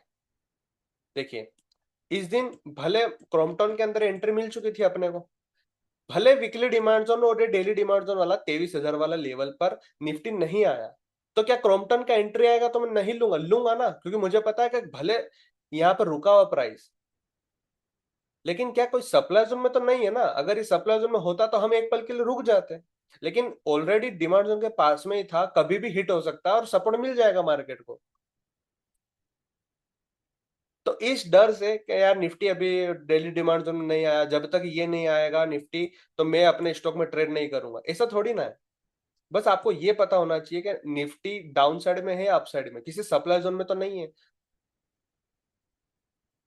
पता है लोग डरते कब है, लोग डरते तब हैं जब ये डाउन रहता है, हमेशा देख लीजिएगा साइकोलॉजी, जब भी मार्केट गिर जाता है ना, लोग यहाँ पे डरते हैं, और जैसे ही उठ जाता है ना, यहाँ पे हर किसी को कॉन्फिडेंस आता है, यहाँ पे हर किसी को कॉन्फिडेंस आता है।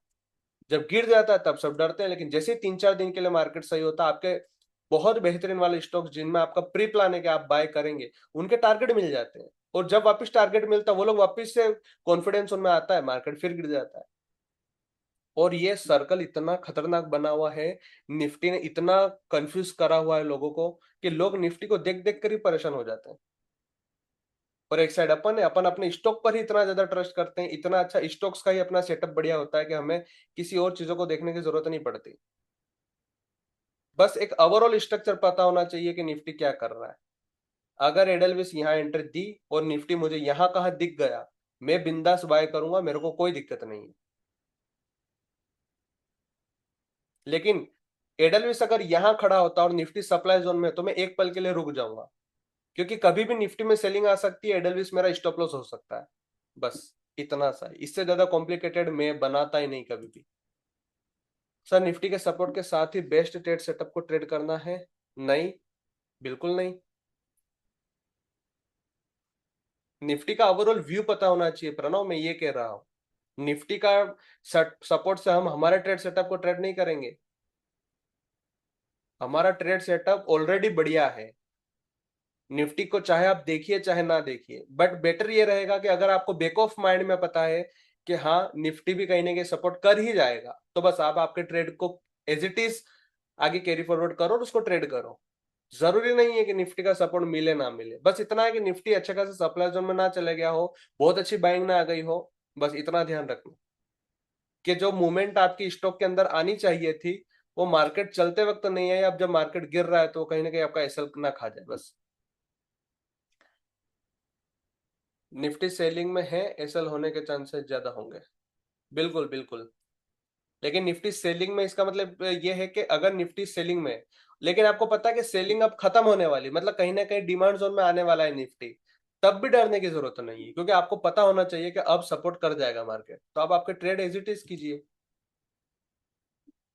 सुन जी कह रहे बस अगर सेक्टर या निफ्टी का सपोर्ट मिलेगा तो शायद रिजल्ट जल्दी मिलेगा, राइट? बिल्कुल बिल्कुल बिल्कुल सुमित जी। मार्केट का, सेक्टर का और निफ्टी का अगर इनका सपोर्ट रहा, तो आपके स्टॉक्स बहुत अच्छे से टारगेट दे जाएंगे जल्दी। ठीक है, got it. Vaibhav ji out of session question है आपका। ट्रेप लेवल क्या है, ट्रेप लेवल का अपन एक क्लास रखेंगे, तब देखेंगे, ठीक है? अभी मेरे को जितना हो सकता है सेक्टर को देखना है, अपन इसके ऊपर ही बात करते हैं, ठीक है? चलिए, तो मुझे कहना ये था कि मैं पहले लगा लेता हूँ फिर से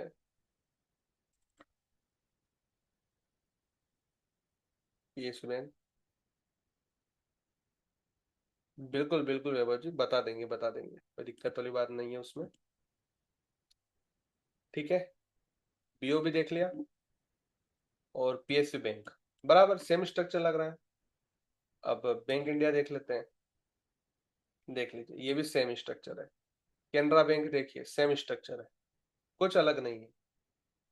अब इनमें देखिए, अब थोड़ा सा अब आपको दिखेगा।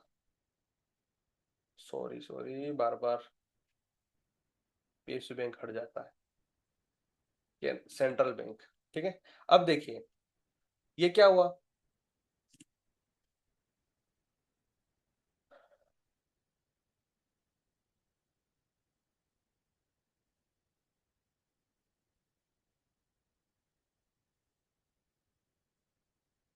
ओके ओके सुमित जी, कोई बात नहीं।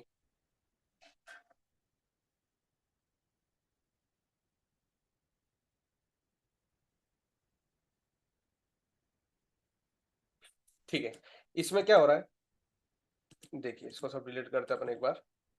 ये इसका टीडीए क्या बोल रहा है, देखिए अब ये हाफ फिलर डिमांड जोन में खड़ा है।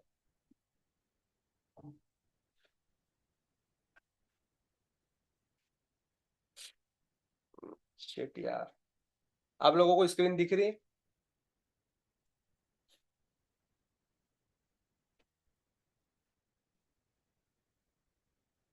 आपको दिख रहा है सर्वर डाउन आता हुआ मेरे चार्ट के ऊपर?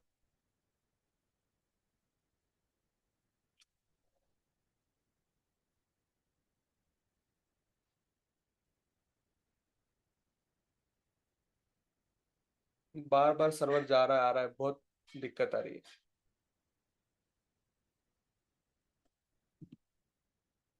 ये देखिए फिर से पॉपअप हो रहा है,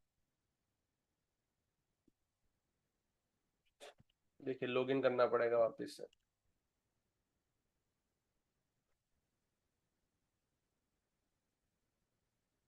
चलिए, 8:30 होने वाली है, बस थोड़ा और देखते हैं फिर आगे और देखेंगे अपन। ठीक है, देखिए ट्राई करते हैं, कितना चलता है उतना देखेंगे, ठीक है। हाफ एले का डिमांड जोन है, टीडीए इसका देखते हैं अपन, सेंट्रल बैंक का टीडीए क्या कह रहा है कि हाफ एले का डिमांड जोन से चल रहा है, ठीक है। अब यहां पर आप नोटिस कीजिए कि पीएसयू बैंक तो ऑलरेडी सब कुछ क्लियर है,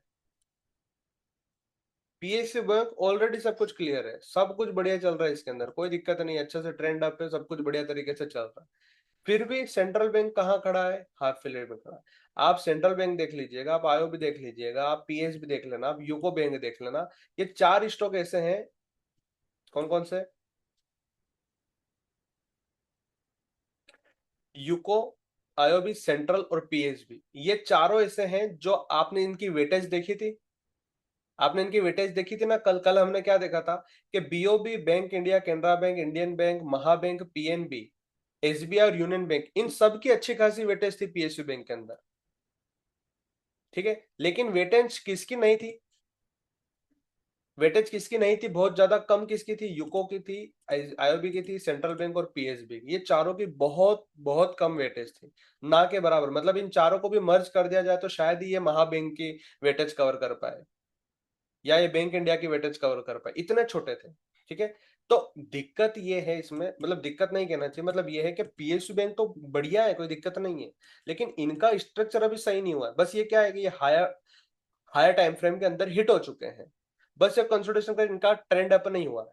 ये पता कब चलेंगे, अगर मुझे इसका कोई आंसर दे देगा ना तो मैं मान जाऊंगा कि यार उसको ये सारी चीजें बड़े अच्छे से समझ में आएगी। मुझे बताओ कि पीएसयू बैंक का इंडेक्स बहुत बढ़िया चल रहा है, मतलब इसको तो ऑलरेडी सपोर्ट है, पीएसयू बैंक का तो सपोर्ट है, तो पीएसयू बैंक को आप हटा दीजिए साइड में, सेक्टर को, सेंट्रल बैंक को, आईओबी को, पीएसबी, यूको, इन चारों के हायर टाइम फ्रेम बहुत बढ़िया है, लेकिन फिर भी ये पीएसयू बैंक की तरह रन नहीं कर रहा है अभी। लेकिन ये कब रन करेंगे, मुझे इसका आंसर कोई दे देगा ना तो मैं समझ जाऊंगा कि उसको बहुत अच्छे से समझ में आया, बहुत अच्छे से समझ में आ गई ये सेक्टर वाली चीज भी, कि ये क्यों नहीं चले और ये कब चलेंगे। ये तो चल रहा है पीएसयू बैंक अच्छे से, ये क्यों नहीं चल रहे फिर, और ये अब कब चलेंगे, क्योंकि इनका टीडीए तो अच्छा है, हायर टाइम फ्रेम से चल रहा है, अभी रनिंग है, तो अभी लोअर टाइम फ्रेम पे ट्रेंड इनके टीवी ट्रेंड डाउन है, अप हो जाएंगे, अप होने के बाद चलेंगे, बहुत सही तरीके से चलेंगे इनके, जब जब मैं अब कॉल दूंगा ना बहुत शानदार तरीके से चलेंगे, लेकिन चलेंगे कब, ये इसका कोई मुझे आंसर दे दीजिए, किसके सपोर्ट से ये चलेंगे। पीएसयू बैंक का सपोर्ट है, ठीक है, खुद के भी टीवी ट्रेंड अप हो जाएंगे, ओके बहुत बढ़िया है, लेकिन इनको सपोर्ट कौन करेगा, और ये बहुत, मैं आपको बता दूं, डेली टाइम के अप ट्रेंड नहीं वैभव जी, वो तो होंगे, डेली का होगा ट्रेंड अप, वीकली का टीवी ट्रेंड अप हो जाएगा, सब हो जाएगा, फिर चलेगा, पता है। लेकिन वो ट्रेंड अप करने की पावर भी किसकी वजह से आएगी, खुद का, चलो हाफ ईयरली का सपोर्ट है सेंट्रल बैंक को, ठीक है, पीएसयू बैंक का भी सपोर्ट इनको मिला हुआ है, फिर भी इतना डाउन आया है ये, अब चलने में इतनी देरी क्यों लगा रहे।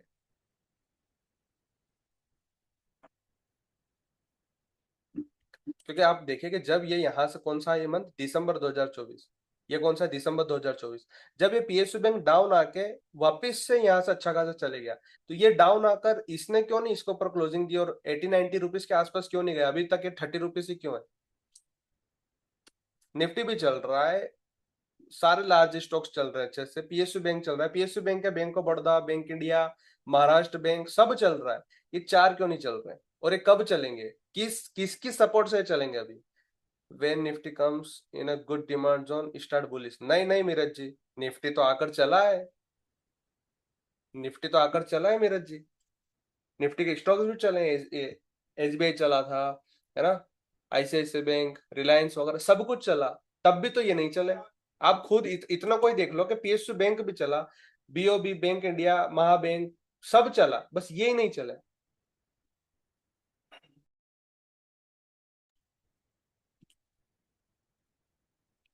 प्रणव कह रहा हाईली वेटेड स्टॉक्स को ये फॉलो करेंगे, नहीं प्रणव, अगर हाईली वेटेड स्टॉक्स को अगर ये फॉलो करते होते तो ये चल जाना चाहिए था, अगर हाईली वेटेड स्टॉक्स को ये फॉलो करेंगे अगर पीछे पीछे, तो अभी तक तो चलना चाहिए था ना इनको, चल क्यों नहीं रहे। बहुत बढ़िया आंसर दिया है रज जी ने, small mid cap bull run start होगा तभी चलेंगे, और अब आप देख लीजिएगा कि जैसे ही स्मॉल कैप अब सही हो रहा है धीरे धीरे, अब ये यहाँ से इनके स्ट्रक्चर सही करने लग जाएंगे, धीरे धीरे सही होंगे। और जिस दिन इनके टीवी ट्रेंड अप हो गए, तब अपने बैक ऑफ माइंड में क्या आना चाहिए कि यार ओवरऑल सेंट्रल बैंक का टीडी अच्छा है, हाफ ईयरली डिमांड जोन से चल रहा है। पीएसयू बैंक जो इसका खुद का सेक्टर है, उसका भी टीवी ट्रेंड अप है, वो भी सपोर्ट कर रहा है इसको अच्छे से, कोई दिक्कत नहीं है। स्मॉल कैप जो इसका खुद का होता ना, स्मॉल कैप मिड कैप जो इनके इंडेक्स होते, जो मैंने बताया था यहाँ पर फर्स्ट में, सबसे पहले वही बताया, वो अब ऑल टाइम हाई क्लोज कर चुके हैं और एक्सट्रीमली बाइंग आ रही है स्मॉल कैप मिड कैप के अंदर। तब ये देखना, ये यहाँ से एक हाफ ईयरली का कैंडल इतना प्यारा बना देगा ना, 6 महीने के अंदर ये स्टॉक डबल भी हो जाएगा तो कोई बड़ी बात नहीं होगी। फिर डिपेंड करेगा वो स्मॉल कैप के ऊपर कि स्मॉल कैप क्या कर रहे हैं। आया समझ में? तो ये पीएसयू बैंक का जो अपन ने एग्जांपल लिया इंडेक्स का, जिस वजह से इसके खुद के हाईली वेटेज, जिनकी वेटेज पीएसयू बैंक के अंदर है, वो बढ़िया चल रहे हैं, पर ये स्मॉल कैप वाले नहीं चल रहे। ये कब चलेंगे? जब स्मॉल कैप सही हो जाएगा। और जैसे इनके डेली के टीवी ट्रेंड अप हुए, वीकली पे टीवी ट्रेंड अप हुए और अच्छे खासे फॉलोअप में ट्रेड देके चलेंगे, ये बहुत बेहतरीन चलेंगे यहाँ से। क्लियर है सबको?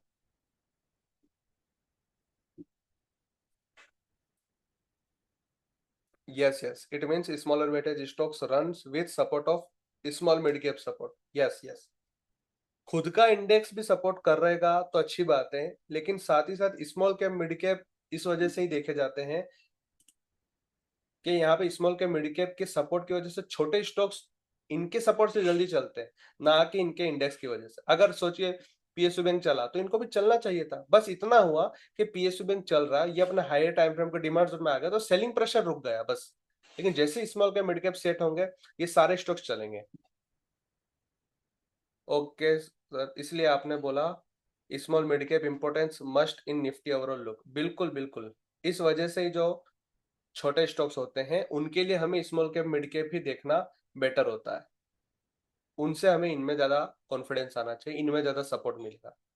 अब आप सोचिए, निफ्टी बढ़िया चल रहा है, पीएसयू बैंक बढ़िया चल रहा है, निफ्टी बैंक बढ़िया चल रहा है, ओवरऑल मतलब जितने बड़े बड़े ये है सब बढ़िया चल रहा है। लेकिन स्मॉल कैप मिड कैप भी अगर खराब है तो फिर इन स्टॉक्स में तो जान आएगी नहीं ना। जब तक स्मॉल कैप मिड कैप सही से नहीं चलेंगे, इनमें अपने को ट्रेड करना ही नहीं। जब ये सही होंगे स्मॉल कैप मिड कैप के इंडेक्स, तब हम इनमें भी ट्रेड करेंगे इनके टीवी ट्रेंड अप होने के बाद में। लेकिन जब तक अपने पास पता है कि चलो स्मॉल कैप मिड कैप का अभी टाइम नहीं है, एक फेज आता है जिस वक्त तो सिर्फ लार्ज कैप चलते हैं, फिर फेज आता है कि जिस वक्त सिर्फ मिड कैप चलते हैं, फिर आता है स्मॉल कैप चलते हैं, और फिर देखना स्मॉल कैप के बाद जब माइक्रो कैप के दिन आते हैं, तो होता ना 20-20% के अपर सर्किट लगे जा रहे हैं, 15-15%, 20-20%, 10-10%, जो भी कॉल दे रहे हैं वो फटाफट से टारगेट दे रही है। वो दिन आते हैं जब small cap mid cap micro cap सब चलते हैं। तो अभी अभी जब मार्केट 2 साल से फंसा हुआ था, उस दौरान स्मॉल कैप मिड कैप के इतने ज्यादा स्टॉक्स अच्छे नहीं चले, उस दौरान सिर्फ लार्ज कैप के ही चले, निफ्टी के ही चले हैं, अच्छे खासे ट्रेड दिए हैं, वो सारे चले। प्रणव समझ गए, बहुत बढ़िया। ओके,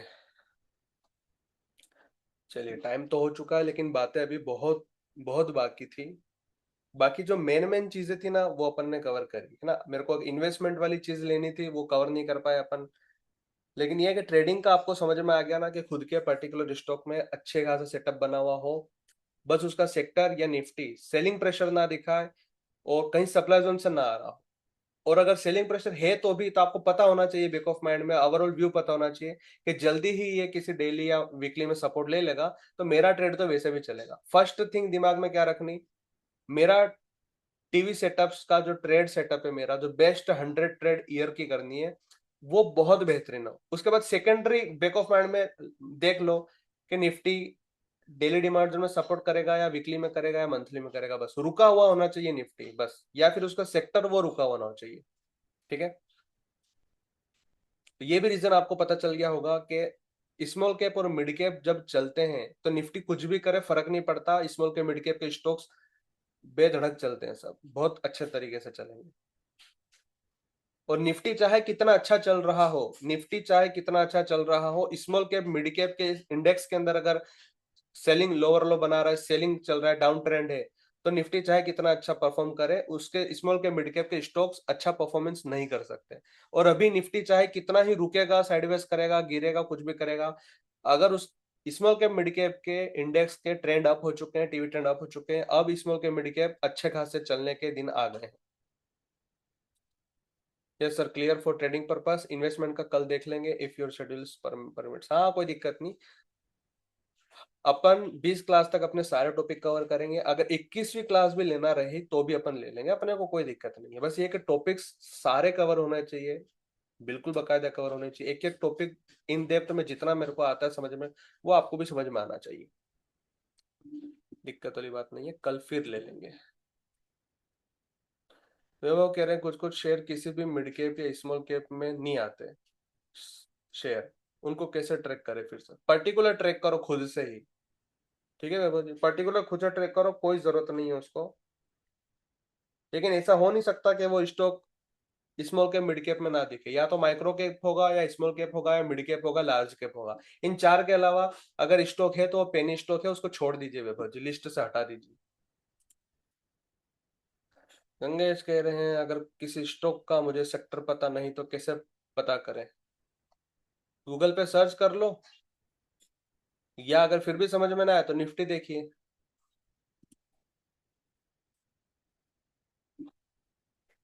और उसका मार्केट कैप के अकॉर्डिंग वहां पे लिखा हो तो रहता ही है ना गंगेश, स्मॉल कैप है, मिड कैप है, लार्ज कैप है। अगर किसी स्टॉक का आपको ये समझ में नहीं आ रहा कि इसका कौन सा सेक्टर है, तो पहले तो ये पता करिए कि वो लार्ज कैप है या स्मॉल कैप है। अगर लार्ज कैप है तो आप उसके लिए निफ्टी देख लीजिए, और अगर स्मॉल कैप है तो उसके लिए आप स्मॉल कैप मिड कैप के इंडेक्स देख सकते हैं। ओके। एक doubt for trade tiger, can I ask now और डीएम यू? मेरे को डीएम कर दीजिएगा नीरज जी। टाइम हो चुका है, अपन क्लास को लंबा नहीं करेंगे, कल वापस से इसी के आगे यहीं से कंटिन्यू करेंगे। पीएसयू बैंक देख रहे थे, कल याद दिलाना, अपन वापस से पीएसयू बैंक के आगे ही बात करेंगे, ठीक है? हालांकि पीएसयू बैंक तो ओवरऑल हो चुका है, क्योंकि आपको पता चल चुका है कि 4 स्टॉक्स जो है छोटे स्मॉल के मिड कैप वाले, ये पीएसयू बैंक का इनको सपोर्ट है, मार्केट का सपोर्ट है। बस स्मॉल के मिड कैप चल लेंगे तो ये भी चलेंगे।